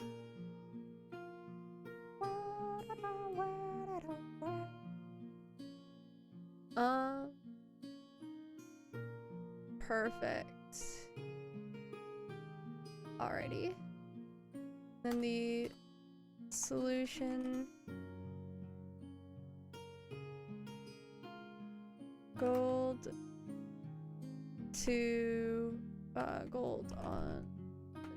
gold melted on top by the fire on the bottom. Perfect.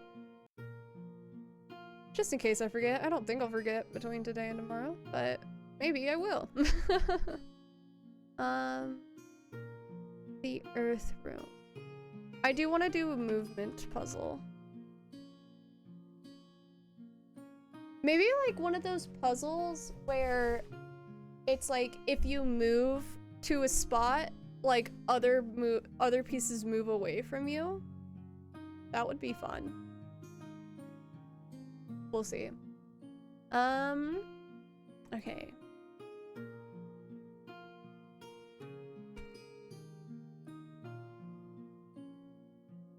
And then the air room, I was kind of thinking this. No, I don't. This doesn't make sense for air, but I do want to do this. I think it would be really fun. We'll see. We'll see. I kind of like this one too. Maybe it's just a dungeon full of puzzles. Maybe it's just a dungeon full of a shit ton of puzzles. I had a sort of puzzle room that moved based on what lever was pulled. Ooh. Kind of like that. I like that a lot. Maybe I'll rock and roll that up sometime. We'll see. So I think I'll put I'll translate because I'm kind of spacing out at this point, but I think what I will do is I will translate a lot of my favorite puzzles, which I think are, I don't really like that one honestly. I think are this one, which we already did that one, and then I want to do this one as well. I kind of like this shadows one, honestly. I kind of like it. Maybe we replace that with the fire one. Yeah, anyways, I was thinking that I'll just toss those into my notes and translate them over to my notes. And then, if I come up with something interesting, we'll talk about it Friday. And if I don't, then on Friday we'll do some world building. We'll talk about, basically what I've been doing for my world building stuff is just basically picking a city, picking out some of the elements of it, and then like everyone can kind of contribute and do some world building. It's fun. So yeah, I think that's what we'll do, and considering it's almost 11:30, I think we will stop there just for today, and then we'll talk maybe more puzzles. If they don't get through the entire dungeon tomorrow, we'll talk more puzzles Friday, and if they do get through the dungeon, then we'll do world building on Friday. So yeah, anyways, thank you for joining me. This was a lot of fun, and I always enjoy talking about D&D. As as everyone who plays D&D and enjoys it probably well knows. So yeah, I guess I will see you guys on Friday, perhaps. All right, have a good one. Laters.